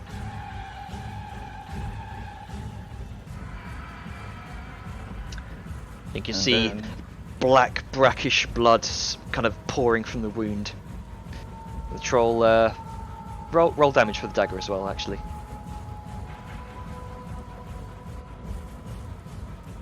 Three. It takes 3 piercing damage.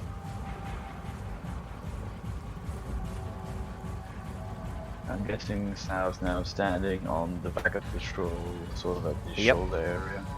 Yep. Good. It's difficult to make any kind of semblance of a back here. You can see what looks like kind of branches poking out from the back, like these strange growths and these kind of great big tumors.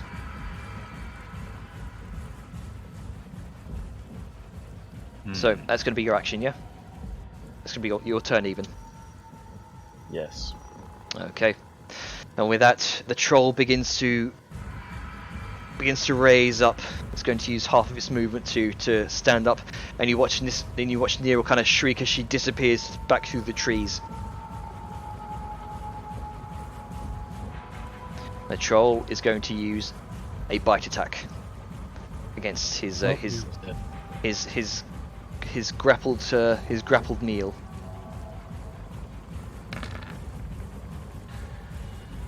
.21, that hits. So you watch her kind of raise up 5 feet, 10 feet, 20 feet, 25 feet into the air. You're not able to see much of her through the pine leaves, and you catch the briefest glimpse of a glowing red, and then the smell of what smells like rotten meat and this warm putrid breath. Then you hear then as the cries of Neril fall silent. And top of the round, the man is going to once again flash his lantern. Sudden bursts of bright yellow light again. The troll shrieks out in pain, kind of stumbles,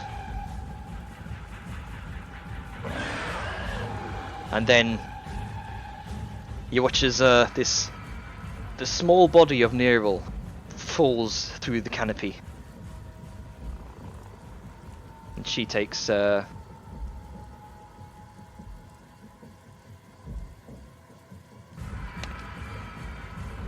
takes 7 falling damage. She's unconscious. The creature the creature kind of reels back at the light. You see the pale skinned man with the lantern kind of pick up Neril and kind of sling her over his shoulder. And he's at this moment he's kind of shed the ghillie suit and he kind of helps her up, and he looks to all of you. Run, damn it! And the creature begins to kind of stumble back into the forest.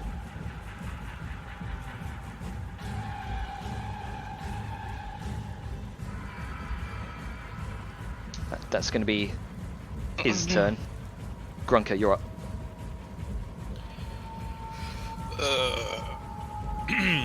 Oh no. Okay, hang on. Let me just let's do one of these. Oh, gonna chase after the thing because he is frenzy raged. Okay. You watch Grunker kind of pursue the creature. Frothing at the mouth. You just see him disappear into the brush. Yeah. I'm gonna assume there's no way I can actually catch that thing. Well, probably not. He's got a 40 foot moves. No, that would be walking actually. creatures stumbling off with a 40-foot move speed. Yeah. Okay, it's the same as Grunka has. Yeah. But since it's the same, he can't actually catch up. So. Unless you dash. Yeah. Well, even then, like I assume that thing is also dashing, so Hmm. it Do would just goblins be like have- wouldn't actually gain anything. Do goblins have It's that barbarian. bonus action dash, or is that bonus action disengage? Disengage. I think the dash thing is a specific rogue thing. I'm pretty sure. Double Yeah, I can just disengage or hide as a bonus action. All right. Well, so Grunk is gonna chase off to the troll, and probably at the end of his turn is going to lose his rage because he isn't able to attack anything, and then maybe realize, wait, where am I? Where am I? Oh, and then it's Grunka?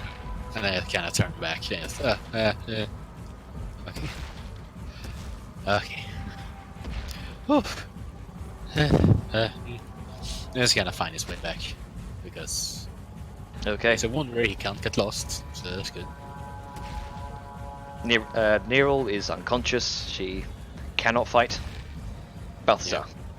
Does she make a death saving throw, I guess? Oh yes, death saving throw. One moment. Yeah, she needs to do one of those. Yeah. That awkward moment when Nero's character dies when she's not here. Yeah, that's the worst. So that will be a save, yeah. Well, what did you roll? Is it above 14? 10? Yeah. 14. Yeah, it's Yeah. above 10. Yep. So that's one success. Balthazar. This thing is just running away, correct? It's more stumbling because you can see, well, not quite through the canopy, but from what you can probably understand, it seems to be blinded for the meantime. For the moment, temporarily. I see. I see.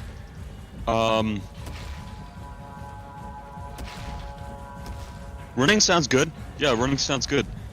Gonna look to Sal, look off to see Grunka in the distance, and I want to help out Siren by fucking just drop the spear, just drop the halberd, technically. Just try and grab Siren and just sprint. Just let's Okay. go. Let's go. Okay. Siren. Balthazar is trying to get you to run away. Would you like to do so, or would you like I'm trying to do something else? I'm trying to pick her up and fucking book ass. Okay. So out of the ground, a skeleton rises, in ratty stuff, and he has a bow and a sword, and runes kind of glow across all the bones. And it comes up, and she snarls out, "Kill it!" And she's pointing at the troll, and it turns, and it's going to make an attack, a short bow attack. Okay. If it can hit. Roll attack. 21 hits, Do 8 it. piercing damage. 8. Thunk! Right into the back of right into the back of what seems to be a thigh. All right, and then she is going to turn and very frustratingly snarl at Balthazar because she's pissed that it did that to Neril, but she's going to run with him because she doesn't think they can take this thing. Okay. No. Sao Yun. Sao, still being on the creature's back, is gonna make her way up to where the head is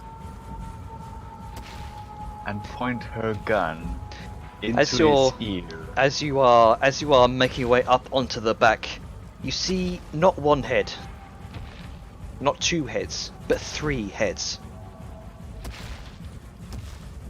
all kind of grunting, snuffling, and kind of kind of wincing in pain as you this massive hand clutched over the central head. Even better. Fuck the gun part. Zhao is gonna take out one of the bombs she has left and sort of wedge it in between something and light it. Okay. Oh wow. Okay. So I will say make a perception check in the dark here to see what exactly you can wedge it in. Into. I got it. I keep Seven. fucking ramming in that ear. Okay. I ain't got an inspiration. You.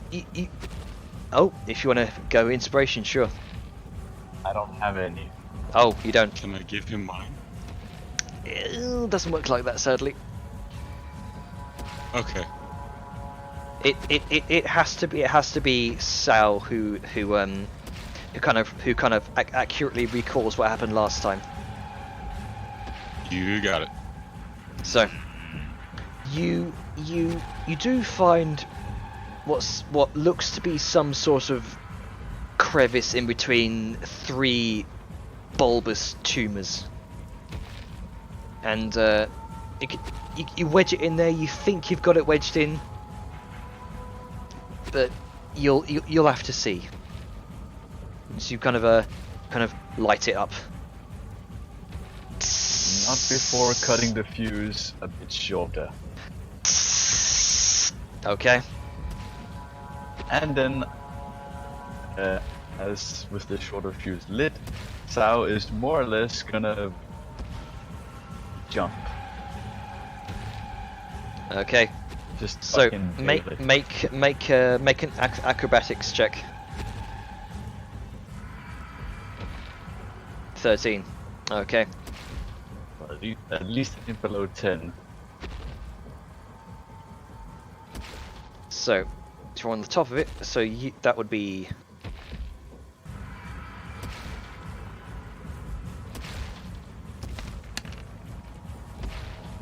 So you take about you take five bludgeoning damage as you kind of fall.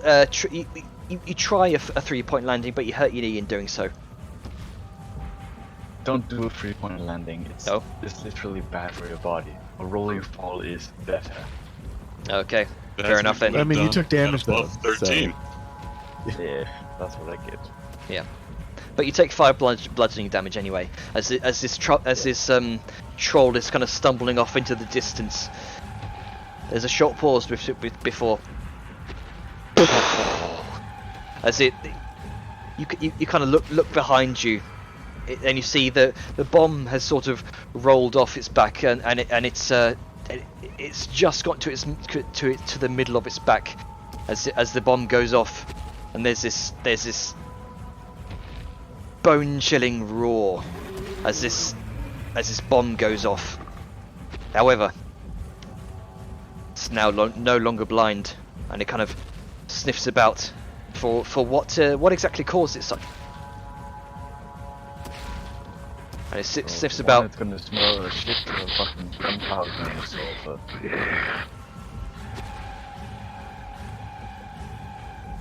So what are you doing, Sal? I just look to where the others are and just signal with my hand in the direction of the cart to just run and start running. Okay. You would have to get past the troll to do so. At this point, I'm pretty sure he's busy with something else. Okay. So as you make your way past past the troll, who is no longer blind, it's going to be an attack opportunity against you. I only have my reaction. Sorry? I only have my reaction to do shit, so I can't do much. Okay. So 26 to hit. Well, you hit the doubled, so yeah. Okay, so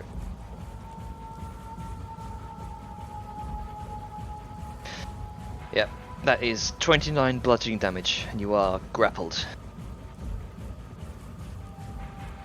As this enormous hand kind of descends from the trees and scoops you up, kind of you get a certain whiplash as the sheer force of this kind of wins you for a moment. Could you repeat the damage? 29 bludgeoning damage.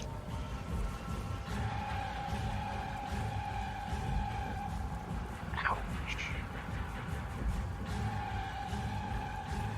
Are you conscious? Still conscious, but you're grappled. Still conscious, still grappled, but I'm alive.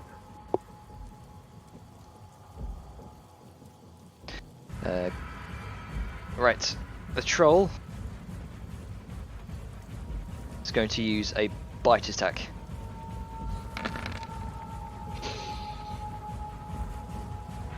So it has multi-attack.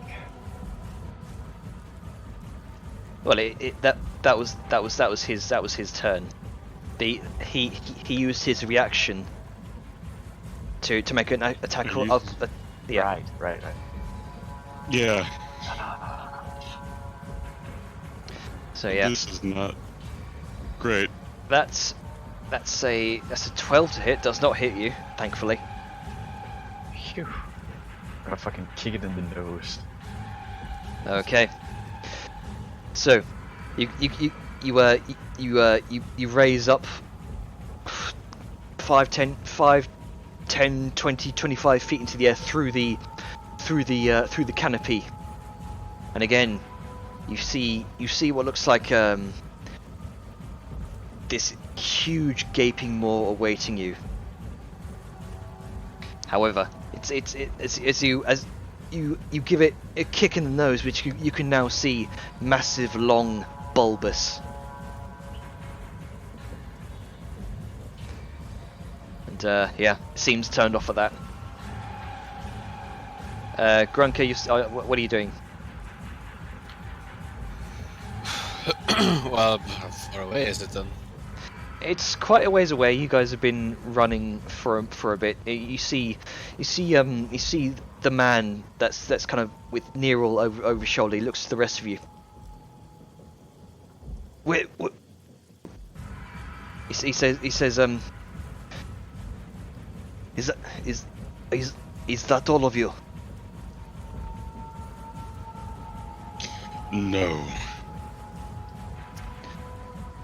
Who is missing?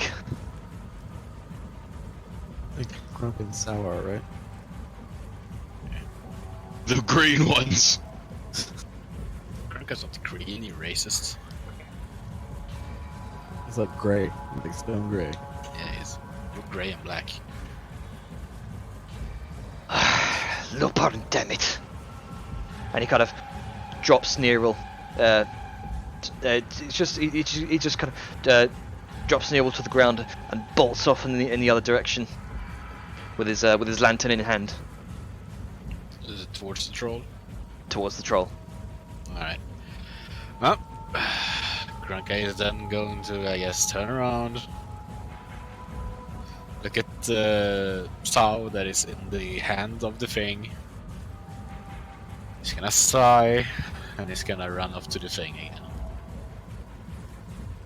Okay. How far away is it, did you say? Would you be able to make it's it in 40 feet? It's about 100 feet away right now. Alright, well, he's gonna do dash then. So that's 80. Okay.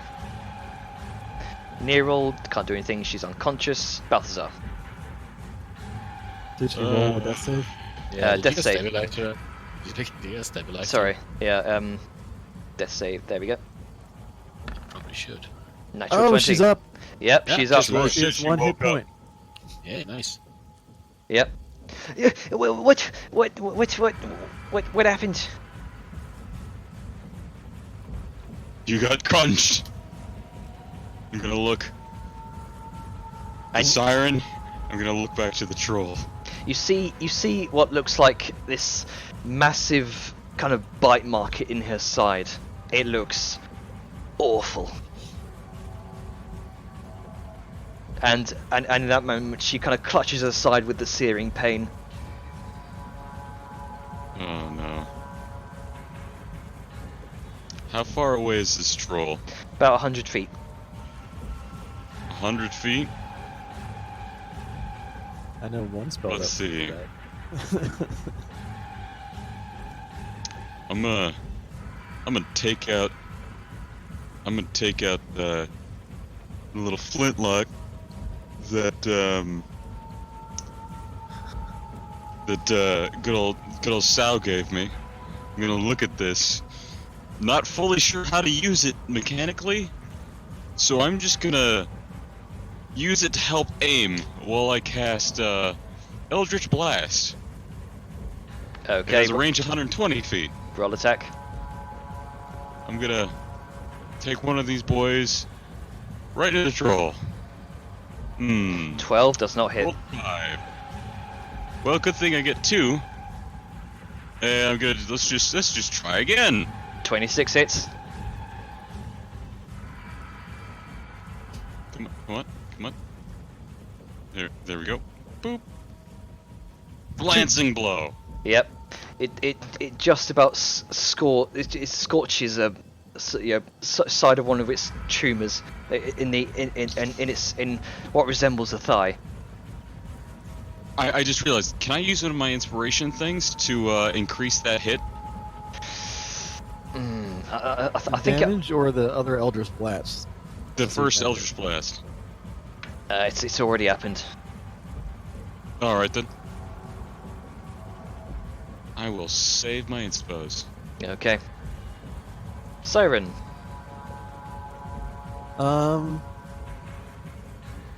skeleton's still doing his thing, so he's gonna make another short bow attack. Okay, go ahead.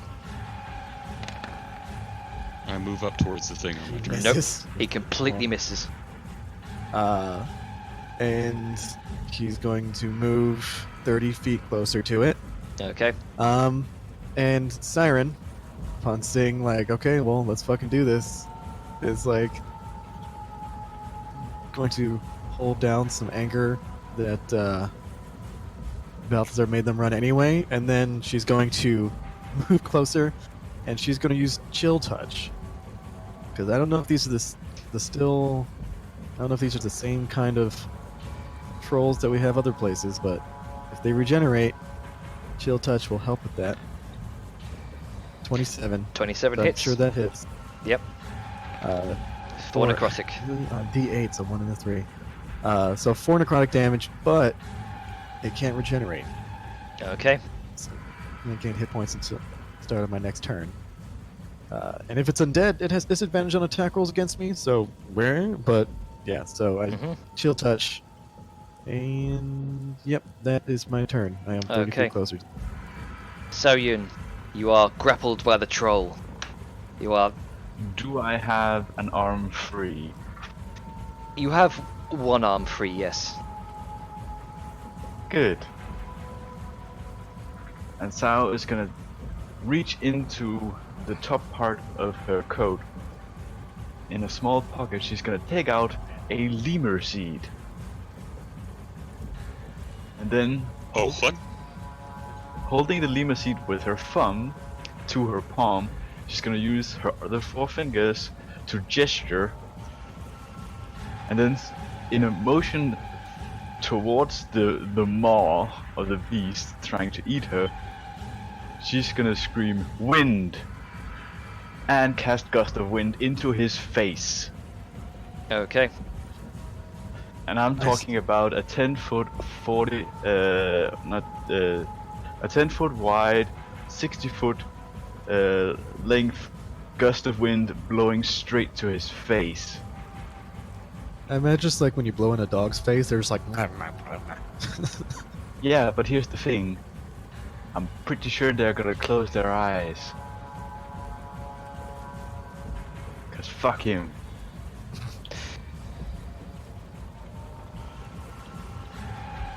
Must succeed on a strength saving throw. Okay.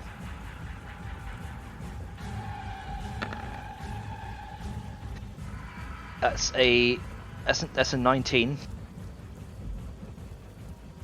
Yeah, but you don't get free rolls though, Sorry. because you have 3 heads but 1 body. Mm-hmm.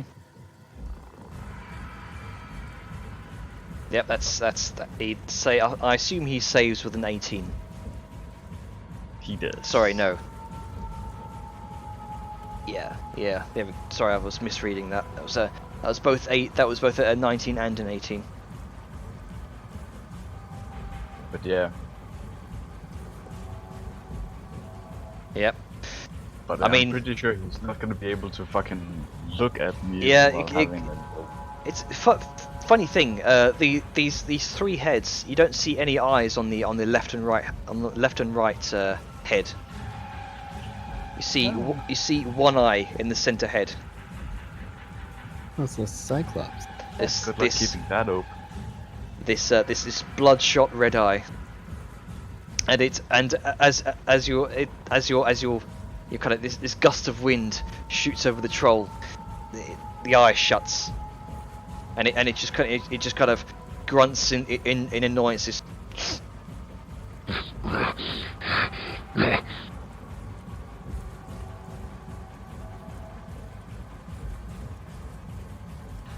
but that's it.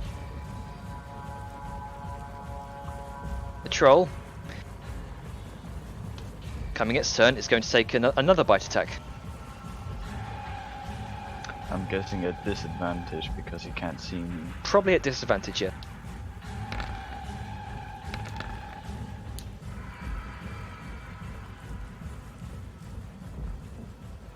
So 14 and a 28. So 14. Yes. It hits because it's 1 over. I really need to get better armor. You then there's this smell of rotten meat again. This warm putrid breath hits you, and this giant maw opens, and you feel a sudden piercing force against your side as this large set of teeth clamp into you. And that's 7 piercing damage and 8 necrotic damage. I am out. There is a top of the round as well. The man, you watch bolt straight past all of you, and again flashes his lantern. Again, this bright flare of what resembles sunlight seems to permeate through the entire woods.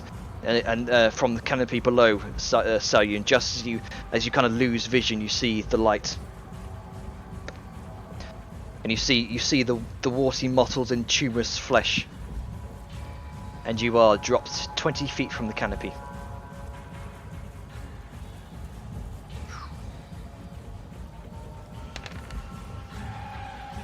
I mean, that's an automatic failed death save. But, like, damage doesn't really affect him. So it's one don't net more- 1 your next save or you're dead. Yep.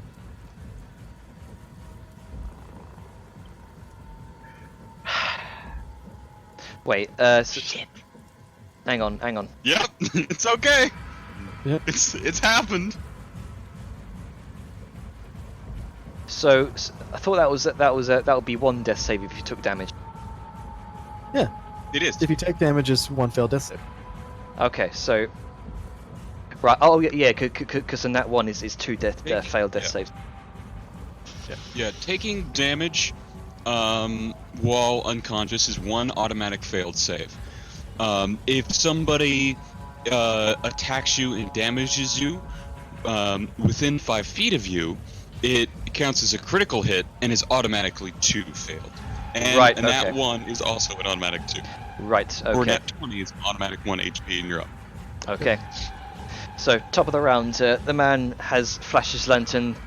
Sayun falls from the canopy, and he's going to try and fling Saoyun over his shoulder, kind of like fireman carry style,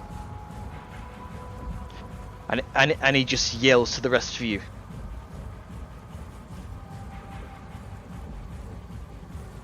He yells, "Lupin, damn it, run!"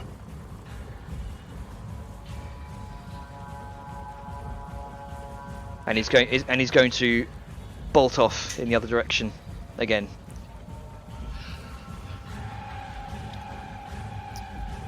I guess it's Grunka's turn.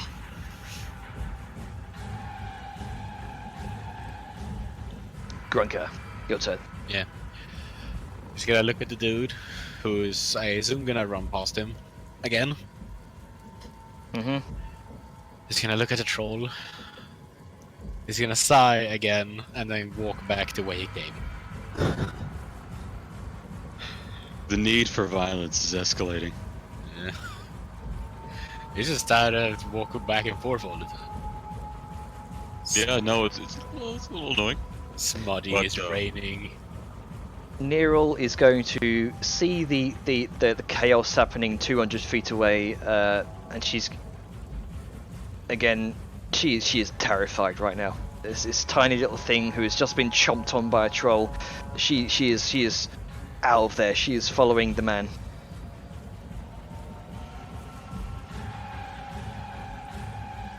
Balthazar. Oh man, so he's still running up. Yep. 'Cause he would have to be approaching me. So while he's running away, I am going to...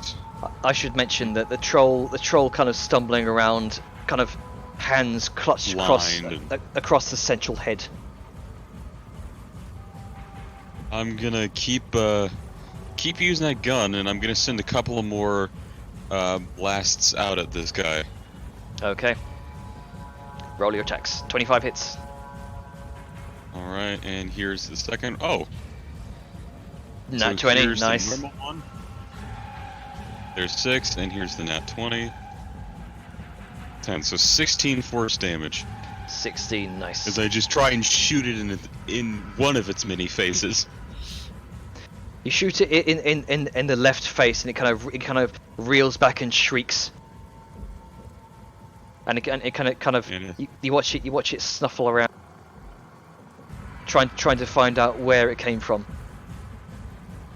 And I'm just walking forward the 30 feet, trying to get up to them as I'm shooting this thing. Trying to get at least closer to my fucking friend. Okay. Siren. Right. First this. 20 hits. Yeah. 4 piercing damage. Thunk! Right into the thigh again, kind of meeting alongside the other one. Yep. And it moves closer. Another 30 feet. I think it's like within 40 or something feet of it now, so cool. And so that's that. Siren is constantly Neural's okay, but also kind of getting a sense that Sao and Grunka might not be. Continues forward, and she is going to kind of reach out with her hands and then make like a clapping motion in front of her, but there's no sound that comes from her hands. Instead, there's just like a loud toll around the creature's head instead. Toll as the if dead. sound is transferred. So yeah, I'm gonna toll the dead. Wisdom save. Okay. Yep. Otherwise, it takes 14. That's a 9. It fails. Which takes 14 necrotic damage. Dung! The creature just kind of wails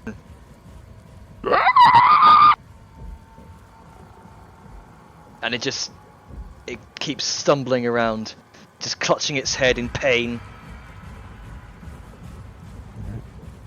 And Siren was a little bit closer too. So I feel like, judging by distances, she's like right where Grunka is. There's still like a good distance between where Sao and the other guy are. Right? Sorry? So, let's see. On just to get a sense of where things are. So, like, let's say the big ol' three-headed motherfucker is chilling over here. And so, where's the guy? Sal and the homeboy are like right here. Gronka's like right here, and that makes Siren about right here too. There's like a good distance between the group. Yep. Okay. So seeing that, she's going to what the fuck is that? She's going to keep. I'm going to hold my movement until Gronka, not until Gronka, until the guy holding Sal is adjacent, and then she's going to run. Okay. So as soon as they get to where Siren is, she's going to turn around and run. Right. Okay. So, Saoyun, you are unconscious. Make a death saving throw. Please don't roll on that one.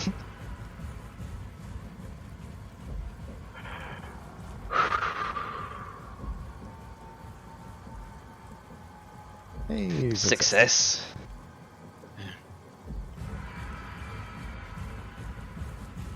That's 1.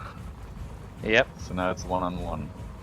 The troll is going to use its movement to, well, can't really see where it's going right now, and it's been battered from all sides, kind of shot with arrows. It's going to move away and retreat into the woods.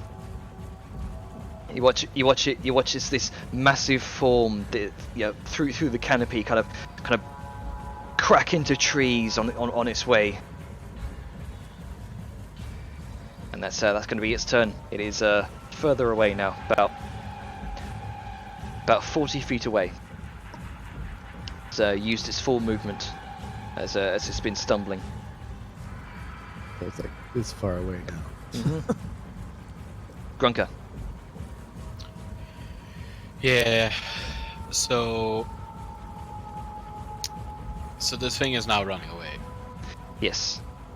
Well, Yeah. less intentionally running away, more stumbling blindly away into the trees. Right. And how far away is Mr. Dude Man, who is carrying Siren? He is. I will put it here.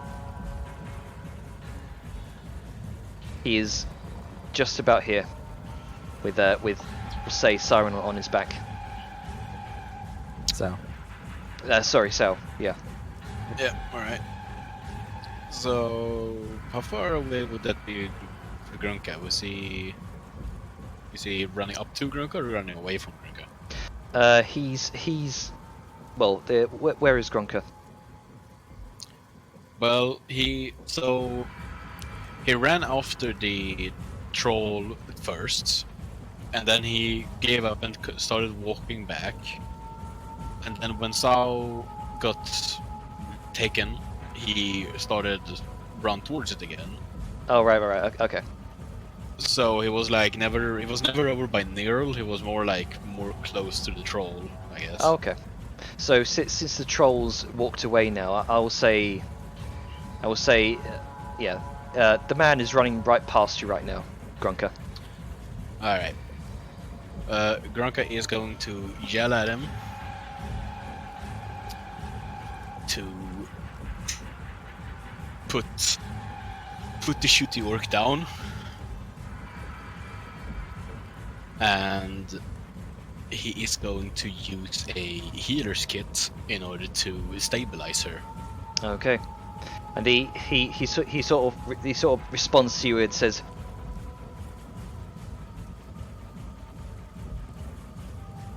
he says, "There's no time.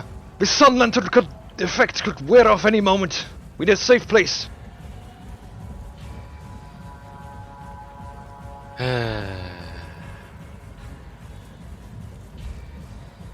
man, you do you. Yeah. I was checking. I didn't have a. Oh, I do have a healing potion. Grunk is gonna put the healing kit away and take out a simple healing potion. And he is going to force feed it to Sao. Okay. You watch it, as the man's kind of running past you, start keeping up with him and kind of angling the potion Yeah. towards Sao's unconscious mouth, and you glug it down. Yeah, Grunk got 40 feet movement speed, and I guess this dude only have 30. Yeah, he's got half movement speed right now because he's got Sao over his shoulder. Yeah, Grunk just kind of trotting next to him, and he's just like, yeah. Okay. So Sao now have healing. How much is that? It's 1d. 1d4 plus 2 for just like the basic. Neril is going to continue kind of moving with the man, kind of running alongside. Balthazar, your turn. You heal 4 HP. Cool, I'm at 1. No, you're at 4. Yeah, negative HP doesn't exist in Yeah. this version. Yay! Okay. Balthazar, what are you doing? Oh, I was muted. I'm a fucking tard. I am going to continue my forward advance to cover Grunka, and I am gonna be just blasting away because it's Okay. the only thing I can do until I get close. Yep. So Roll. here's one. Roll another attack. That misses. All right, and here's the second, That hits. and fuck you. 8 force damage. You watch it seemingly scoring across the top of one of the heads, and it clutches and it clutches its left head in agony. Siren. Alright. You know what's up. Yep. Bam! Roll attack for Skelly Hell Boy. yeah. 22 hits, 8 piercing damage. Thunk! Right into the back of the thigh. It seems to have a strange fixation. Fuck that thigh in particular.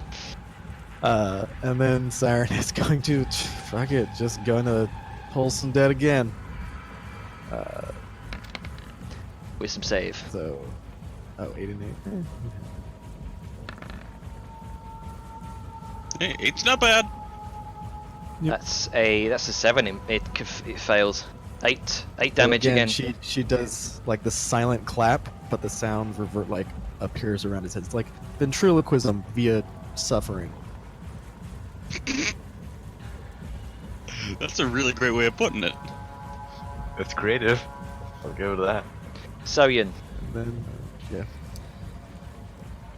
Well, coming back to Land of the Living, woohoo.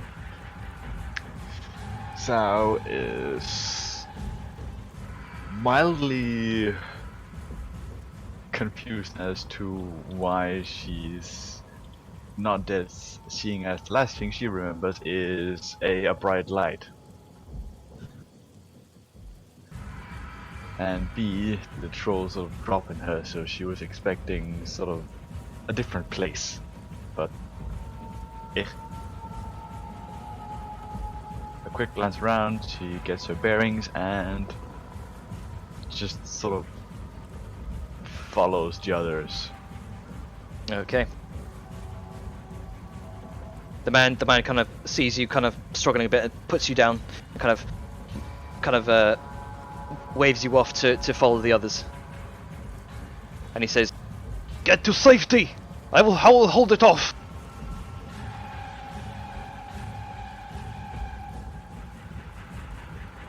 Like you were running from it just a fucking 30 seconds ago. And he kind of holds up the lantern. "I have the means to hold it off."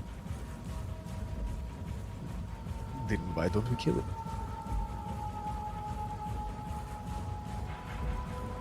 He seems to kind of look around at the trees and then kind of looks at you bewilderedly, as it almost as if kind of expects to know why that might be a bad idea.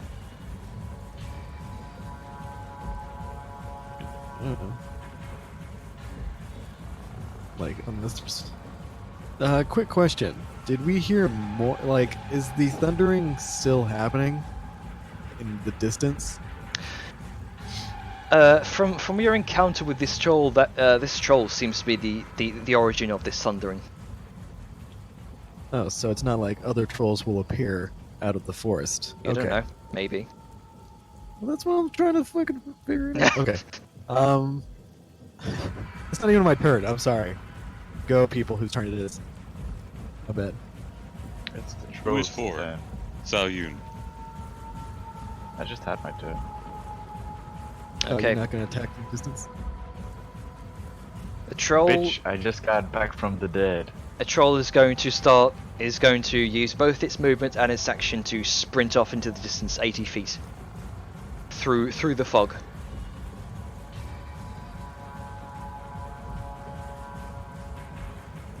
That's going to be its turn.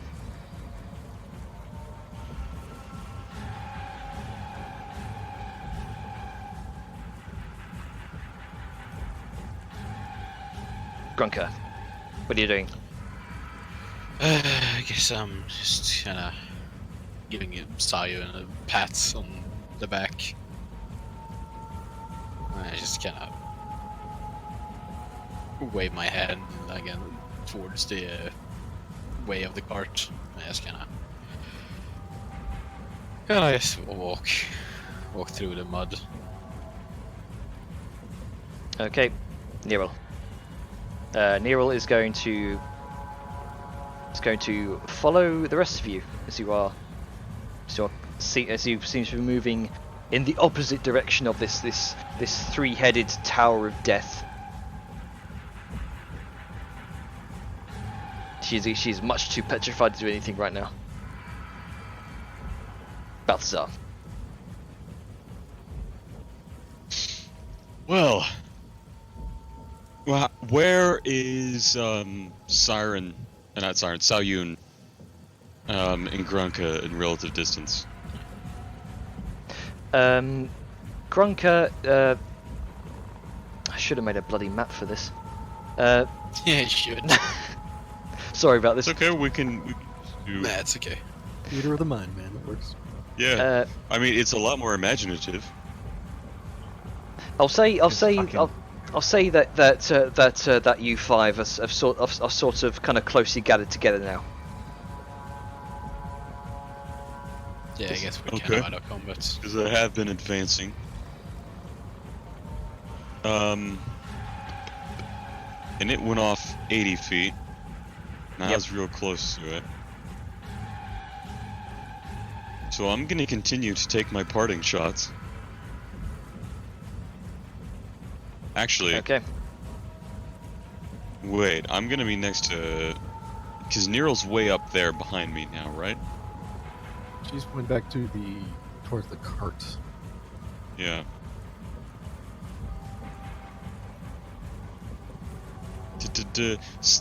And Sao Yun is actually up, standing. Yep.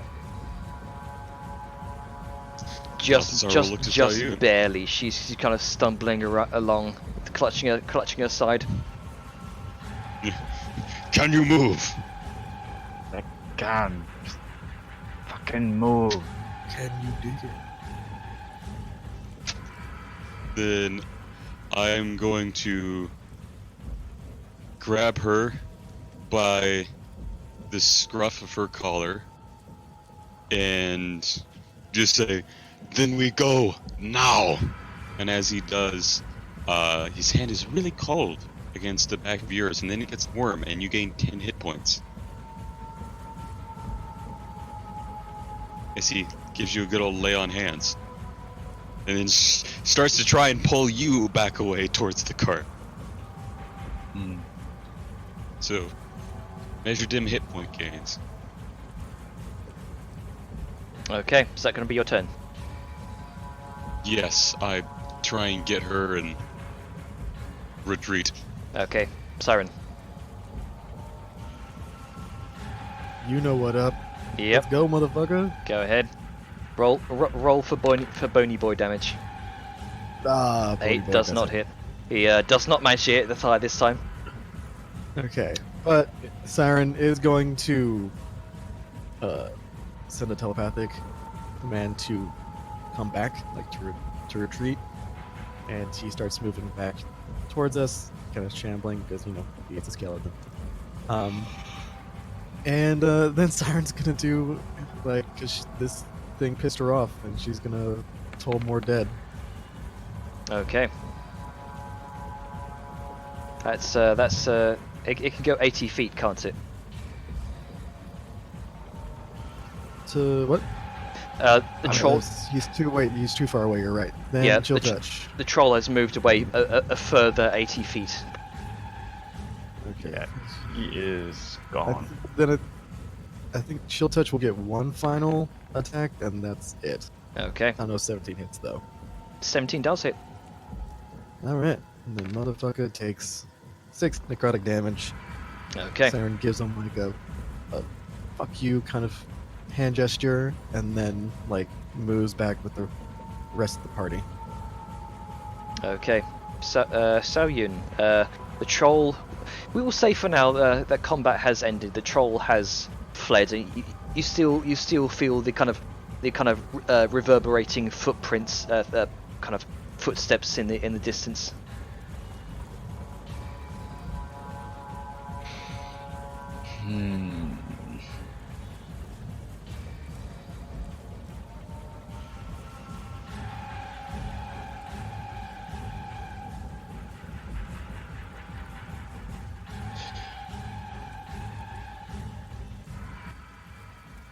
I'm gonna first and foremost, once I know that I'm sort of in safety, take off my armor and just sort of inspect how bad I was bit.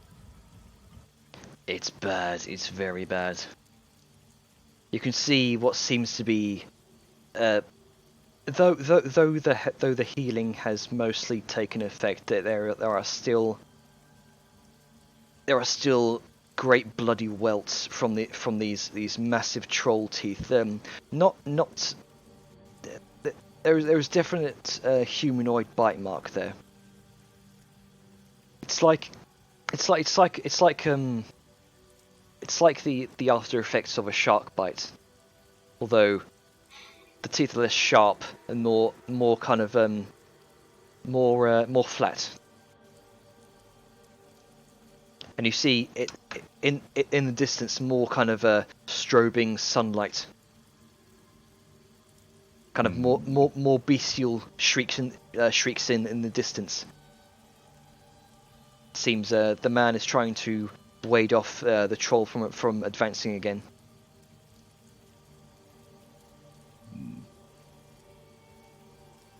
Sao just lightly runs fingers over the edges of the bite mark to sort of get a feel for it, because currently it's dull. It stings very much. You could probably consider yourself very lucky here. But this thing didn't take out the entire chunk of your side.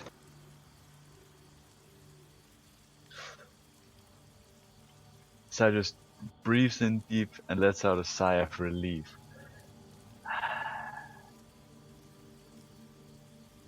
Not my proudest moment.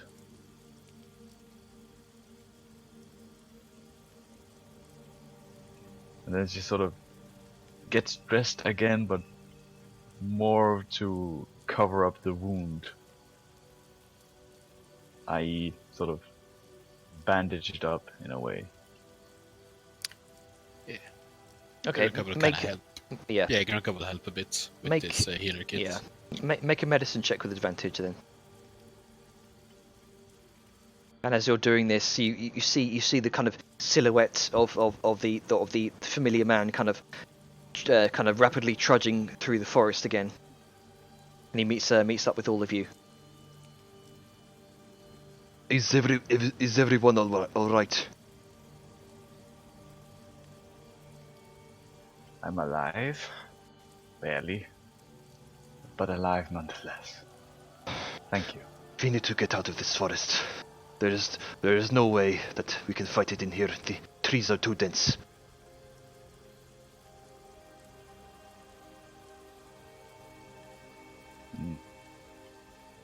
What kind of troll was that even?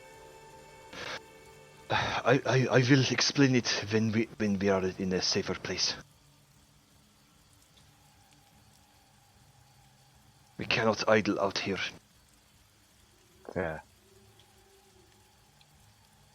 Our horses are nearby. We should use them faster Yes. than on foot. What about yours? My horse is at the site of the fallen trees.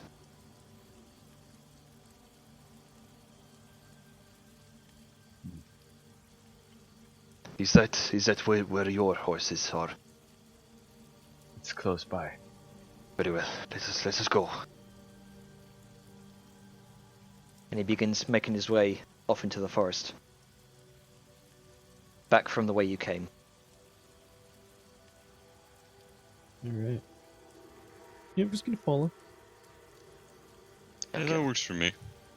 Okay. So, a good half hour of kind of trudging through this forest. The man kind of occasionally stops, holds out his hand, kind of.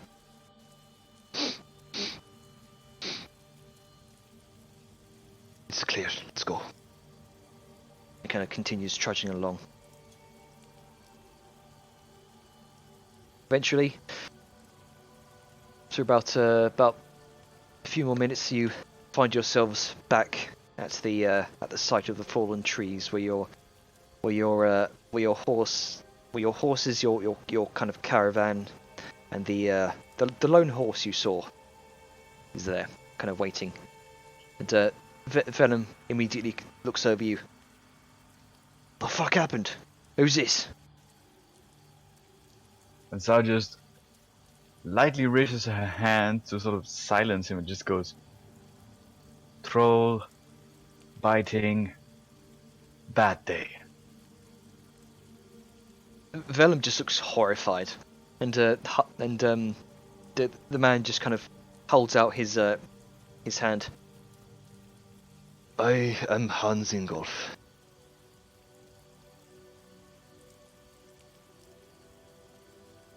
There's a hand out here. Azingorth. Oh, Oh man, this guy looks like he's seen some better days. It's Guy's Hans seen a lot of better days. Hans Ingolf.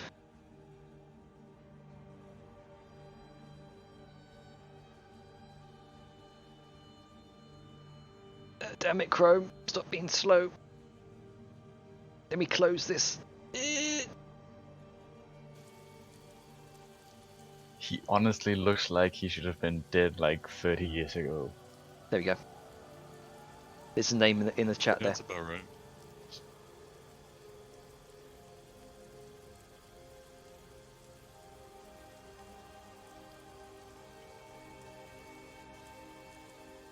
So, how did you meet this Hans? If I might ask. We were following some sort of footprints after we found out that most of these trees around here have been planted in by force. That would be the trolls. Yes, and then we saw him running after hearing what sounded like distant thunder. And, well, shit hit the proverbial fan. And Vellum just looks over to Neil, who's stumbling along, clutching her side, in kind of grunting in pain. Then over to Saoyun. Jeez, by the sun itself, you could say that.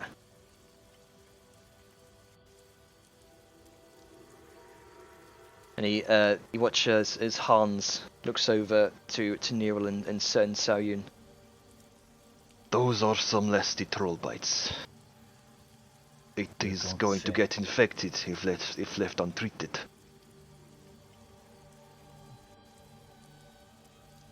I Do you presume have- you have knowledge? Sorry? I presume you have knowledge on how to treat them. Yes, but do you have the supplies to treat the infected wound? I recall Neild having alchemical supplies. Grunka kind of waves his healer's kit. Ah, yes. Drunka here might be of help too. What do you have in there?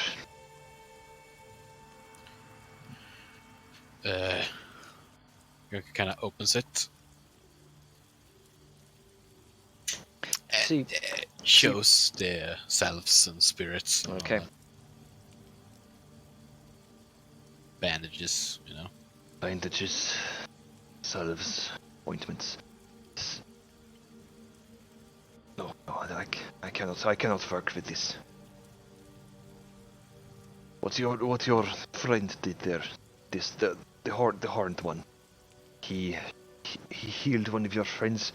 It will treat the flesh wound, but we need to see to it that your friends here do not contract rabies.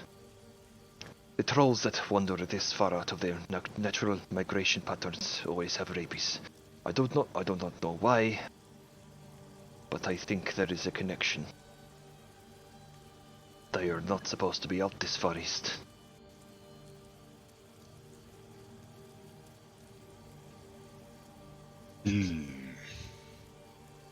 Just what does this disease do? It could be fatal if left untreated, which is why we need to treat it as soon as possible. I do have supplies in How my hut. long? A day, maybe 24 hours, 2 days. I'm unsure. This string of rabies, this infection that the trolls have is new to me. Do have supplies in my hut. I won't be able to do anything to help cure diseases for another day. I need ample rest for that. I am exhausted as he looks to Sao Yun's wound. I can see that. Perhaps we should go to your hut. Will we be able to get the cot there? Yes, I do have a place you may be able to put it. If we can get your caravan, if we can get your caravan to my hut before the trolls smell the scent of your horses, we can bring them as well.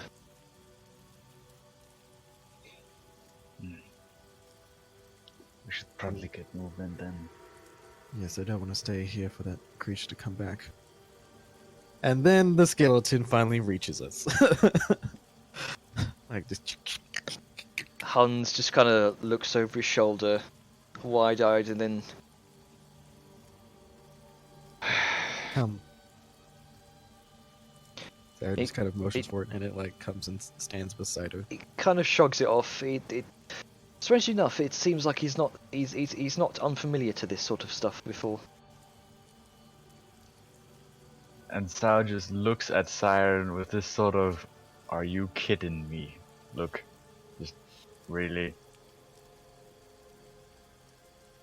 What? What's wrong?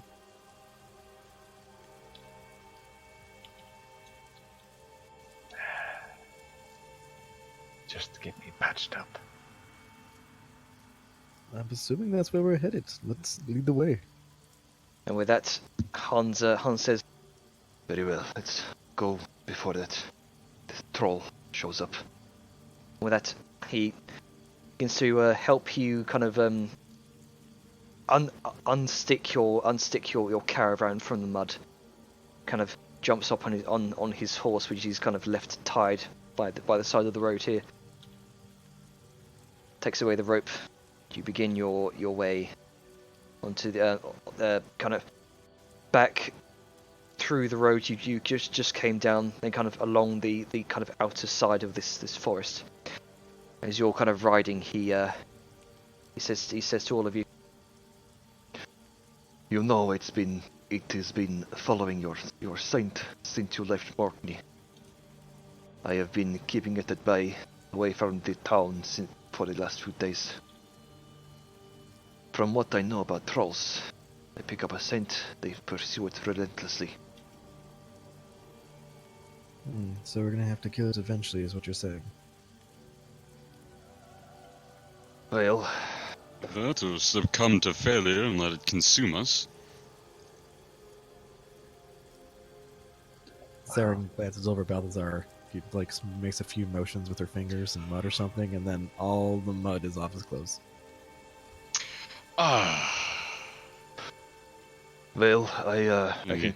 can quite easily handle myself, but if you're offering, the extra muscle to kill this thing would be appreciated. Well, if you can easily handle it, I mean, certainly you wouldn't continue to run through this forest. I was not expecting it to track you in the forest. Relax. I merely jest. We will help. Besides, it I may have have a vendetta now. it may have picked up the scent from one of your horses. I caught it a few days ago with a partially eaten white horse. It wouldn't happen to be on one of yours, would it? Aww, Oh. Ivory. I'm gonna glance to Vellum. Didn't you say you went back to check on the horses and you saw unusual large prints? that would explain it, yes. So it picked up our scent from when you checked on the horses we abandoned weeks ago. Congratulations, Vellum. You've walked through the hall once more. And I'm just gonna have like a forced toothy grin. And I'm gonna look to Siren and I'm just through clenched teeth. But it's still okay. For now. Do not blame your friend. It is unusual for a troll to be out this far east, like I said. Their migration patterns are off. I don't know why. They all seem to have rabies. I have heard stories of from where I'm from, where trolls have been hunted, but they've never been described as with 3 heads. One moment. Sorry, Chrome's being a bit slow now. Yeah.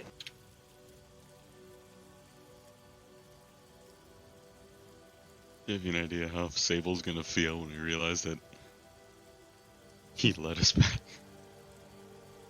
This is gonna be great. I can't wait to rub that in. Hans says, Yes, the 3 heads. I'm surprised it only bit into your frowns with one of its heads instead of all 3. They normally like to taste test with the other heads before properly eating whatever they put their grubby paws on. See, the Tussalad, they develop heads through their life cycles. They are not born with 3 heads.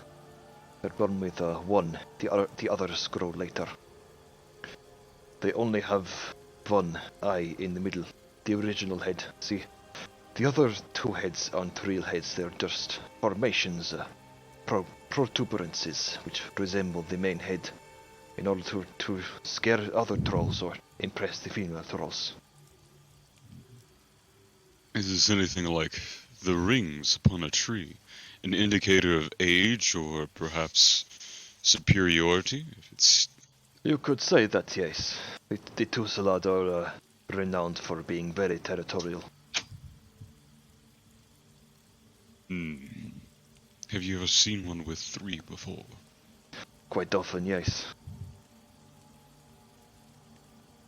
That would explain it. Stories I've heard, they usually say that they have only one or two at rare cases. Well, there are many types of trolls, you see. The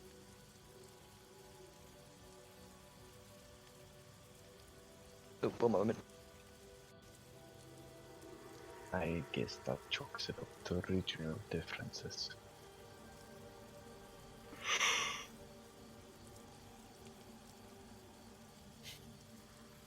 Okay, sorry about that. See, the Tusslad the type of forest troll native to the Arbor Vale. So you have your three main groups: forest trolls, mountain trolls, swamp trolls. They each have their own species. Forest trolls have the Tusslad, the Rimtusse, the Dovreguben. The Jotnar are types of mountain trolls. Ringelfinch Harding are found in swamps to the far east, to far west near the Ironsgate Wall.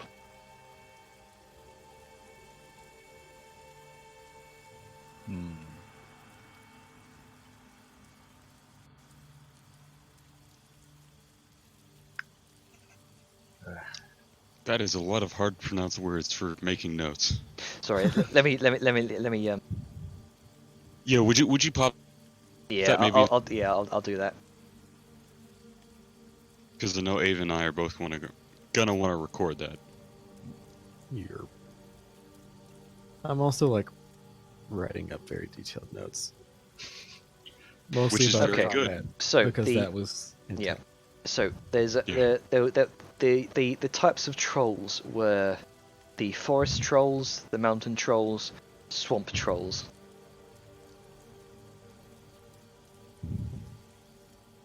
The forest trolls, there are two species, two subspecies. There's the what's called the Tusselad, Tusseladd,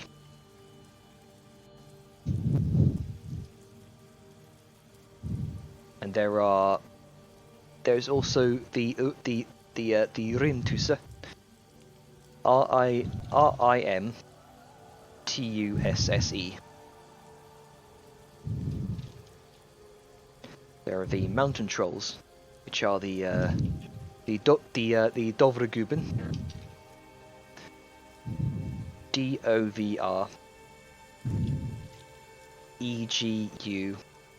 Dovreguben,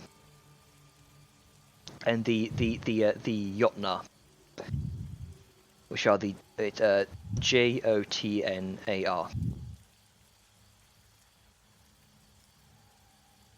What was the one after Tusslad?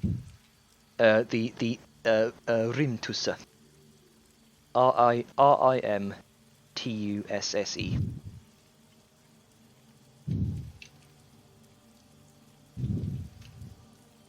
All right.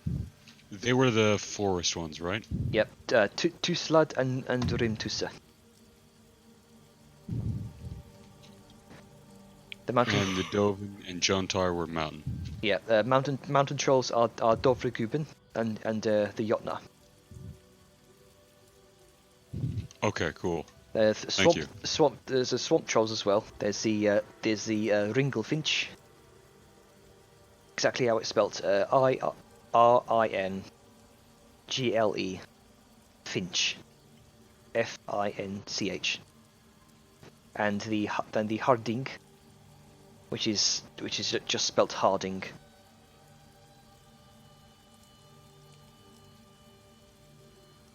I love that this exists.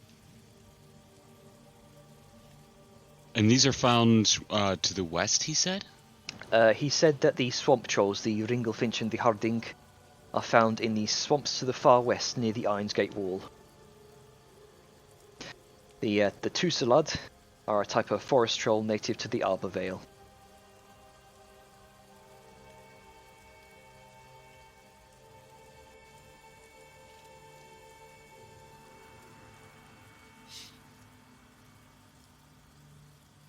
And the mountain didn't have a specific region?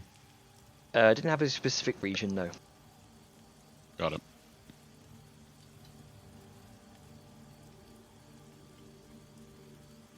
So, eventually, after having this conversation, Hans kind of guides your caravan around the outside of the pine forest, kind of cresting over a hill and around a small kind of dipped cliffside. You see the entrance to a small, seemingly abandoned mine. There's a door, mahogany, not completely ruined and run down. Off to the side, you can see like an excavated hollow in the kind of the bottom of the cliff, kind of held up by wooden beams and other structural supports. Along the top rim of the of this hollow is a what looks like a kind of rolled up tarp of rope meshing and other such leaves and kind of natural foliage. Very, very roomy, about 20 feet long, 8 feet high, and 10 feet deep into the cliff face. And that's located next to the door. And he leads you downhill into this small kind of valley, and he points to the hollow in the cliff face next to the door. And he says, I stored my equipment there, but it is enough room for your caravan and the horses. The camouflage should deter any curious trolls.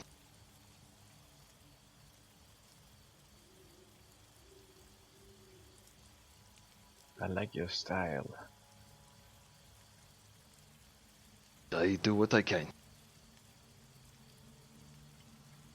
It's just necessary, but still fitting.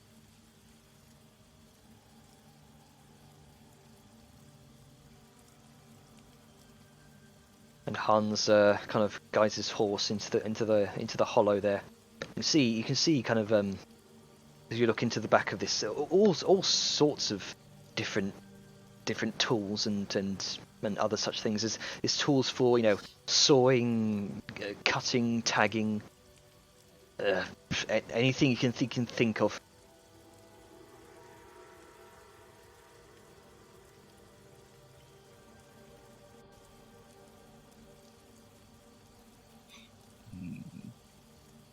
Sarah just sort of tries to be as comfortable as she can, still dealing with this bite, while also keeping an eye on Nerold. Nerold's not looking so good. You can see looks a bit green around the gills. The expression goes.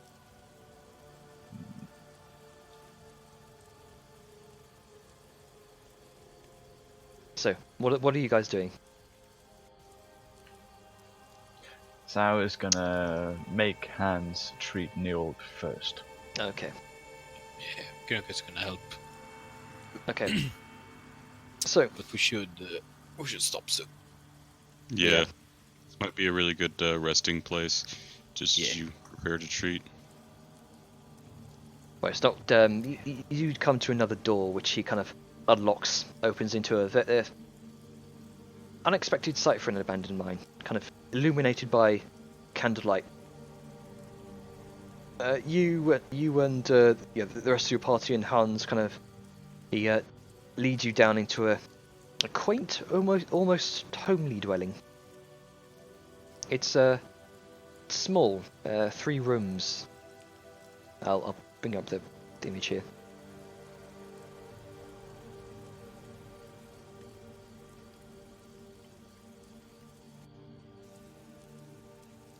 Very nice.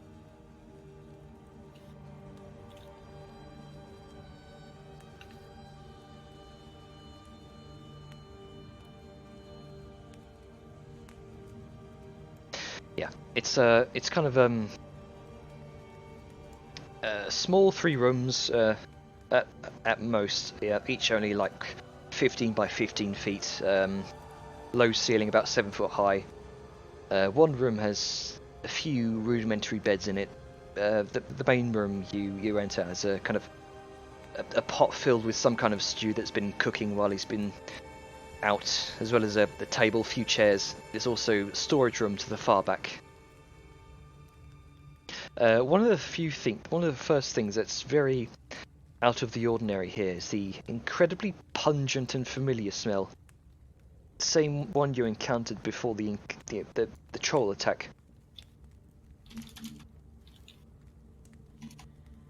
You see, kind of tied up on the walls at various places in the dwelling, large, long, furry tails.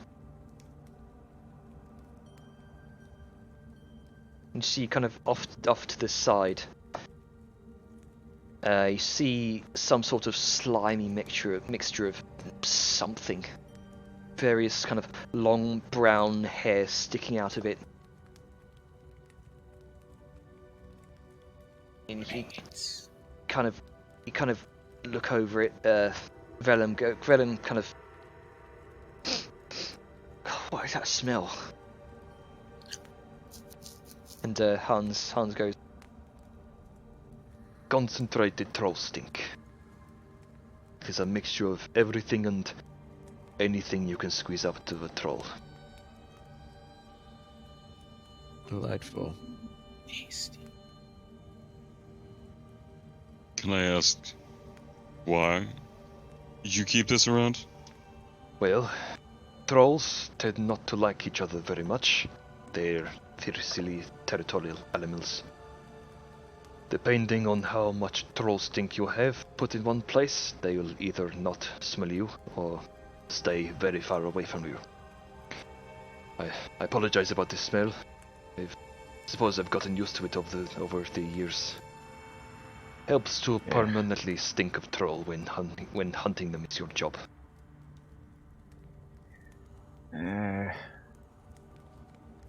It's Bad. better than being eaten, I suppose. It's bad, but I've tried similar, though not with trolls. Lay your friend there your friends there on the table. You too. and he points to you, Salian. I will prepare something to get rid of the infection and any disease that comes with it. Thank you. And you watch Hans shed his coat, some of his chainmail, and he goes around back to the storage room. You hear kind of rustling, clinking of bowls and other things. For the meantime, you're left to yourselves.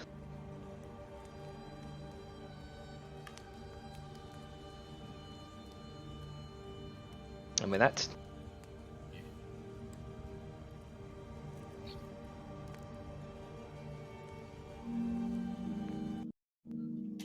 That's interesting. What a day. What a night. Yeah. Hmm. Ooh, that was an interesting encounter. Yeah, you can say that. Two of our party almost died, like Yeah. immediately. Good stuff. You take 26 damage. Oh, fuck, I'm out. Alright. Alright. Yeah, you guys really should need to get a bit unsquish. Yeah. So you needs to wear better armor. Yeah, I really do. Fucking Like, come on, man. leather That armor is- is great and all, but if you don't have the dexterity for it, it ain't gonna help much. Yeah. Well, hey, as soon as I'm done with my plate armor, you can have my pass-me-down chainmail. It might need some refitting. It will need some refitting. Yeah, the crotch is too small. Wait. Does Sal if too small for Sal? Like, is there something we didn't notice? Why do you think Nero's so infatuated? Oh my god. No Goddamn. comment. No comment.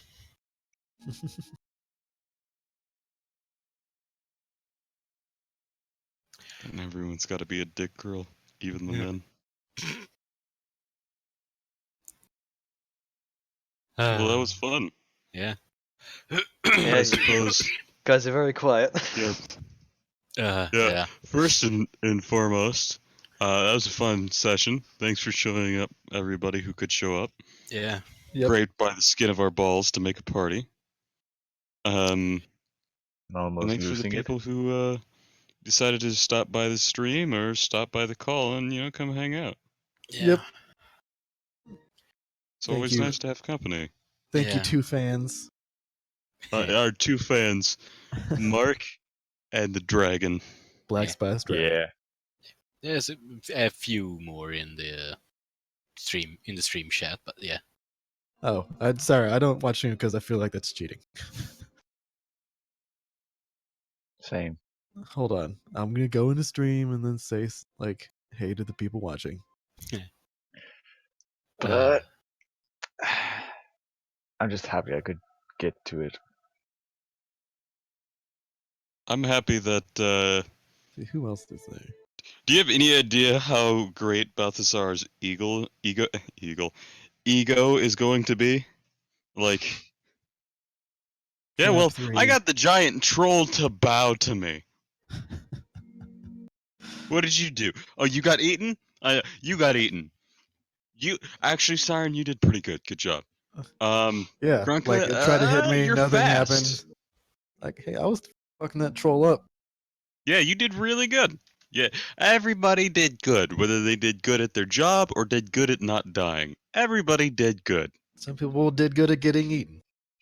You Yeah, know? well, Yeah. they got eaten, but they did not get consumed. There is a That's true. difference. I was kind of ready to just Balthazar is fight. literally one line away from getting sucker punched. Yeah.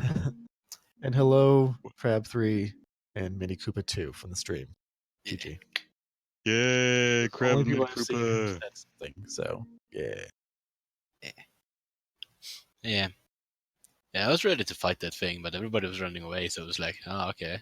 I mean, Oh yeah, I was ready to fight it too, but yeah, I was too, but it seemed just to me that our DM was like, shit, maybe I made this too, like, maybe they shouldn't fight.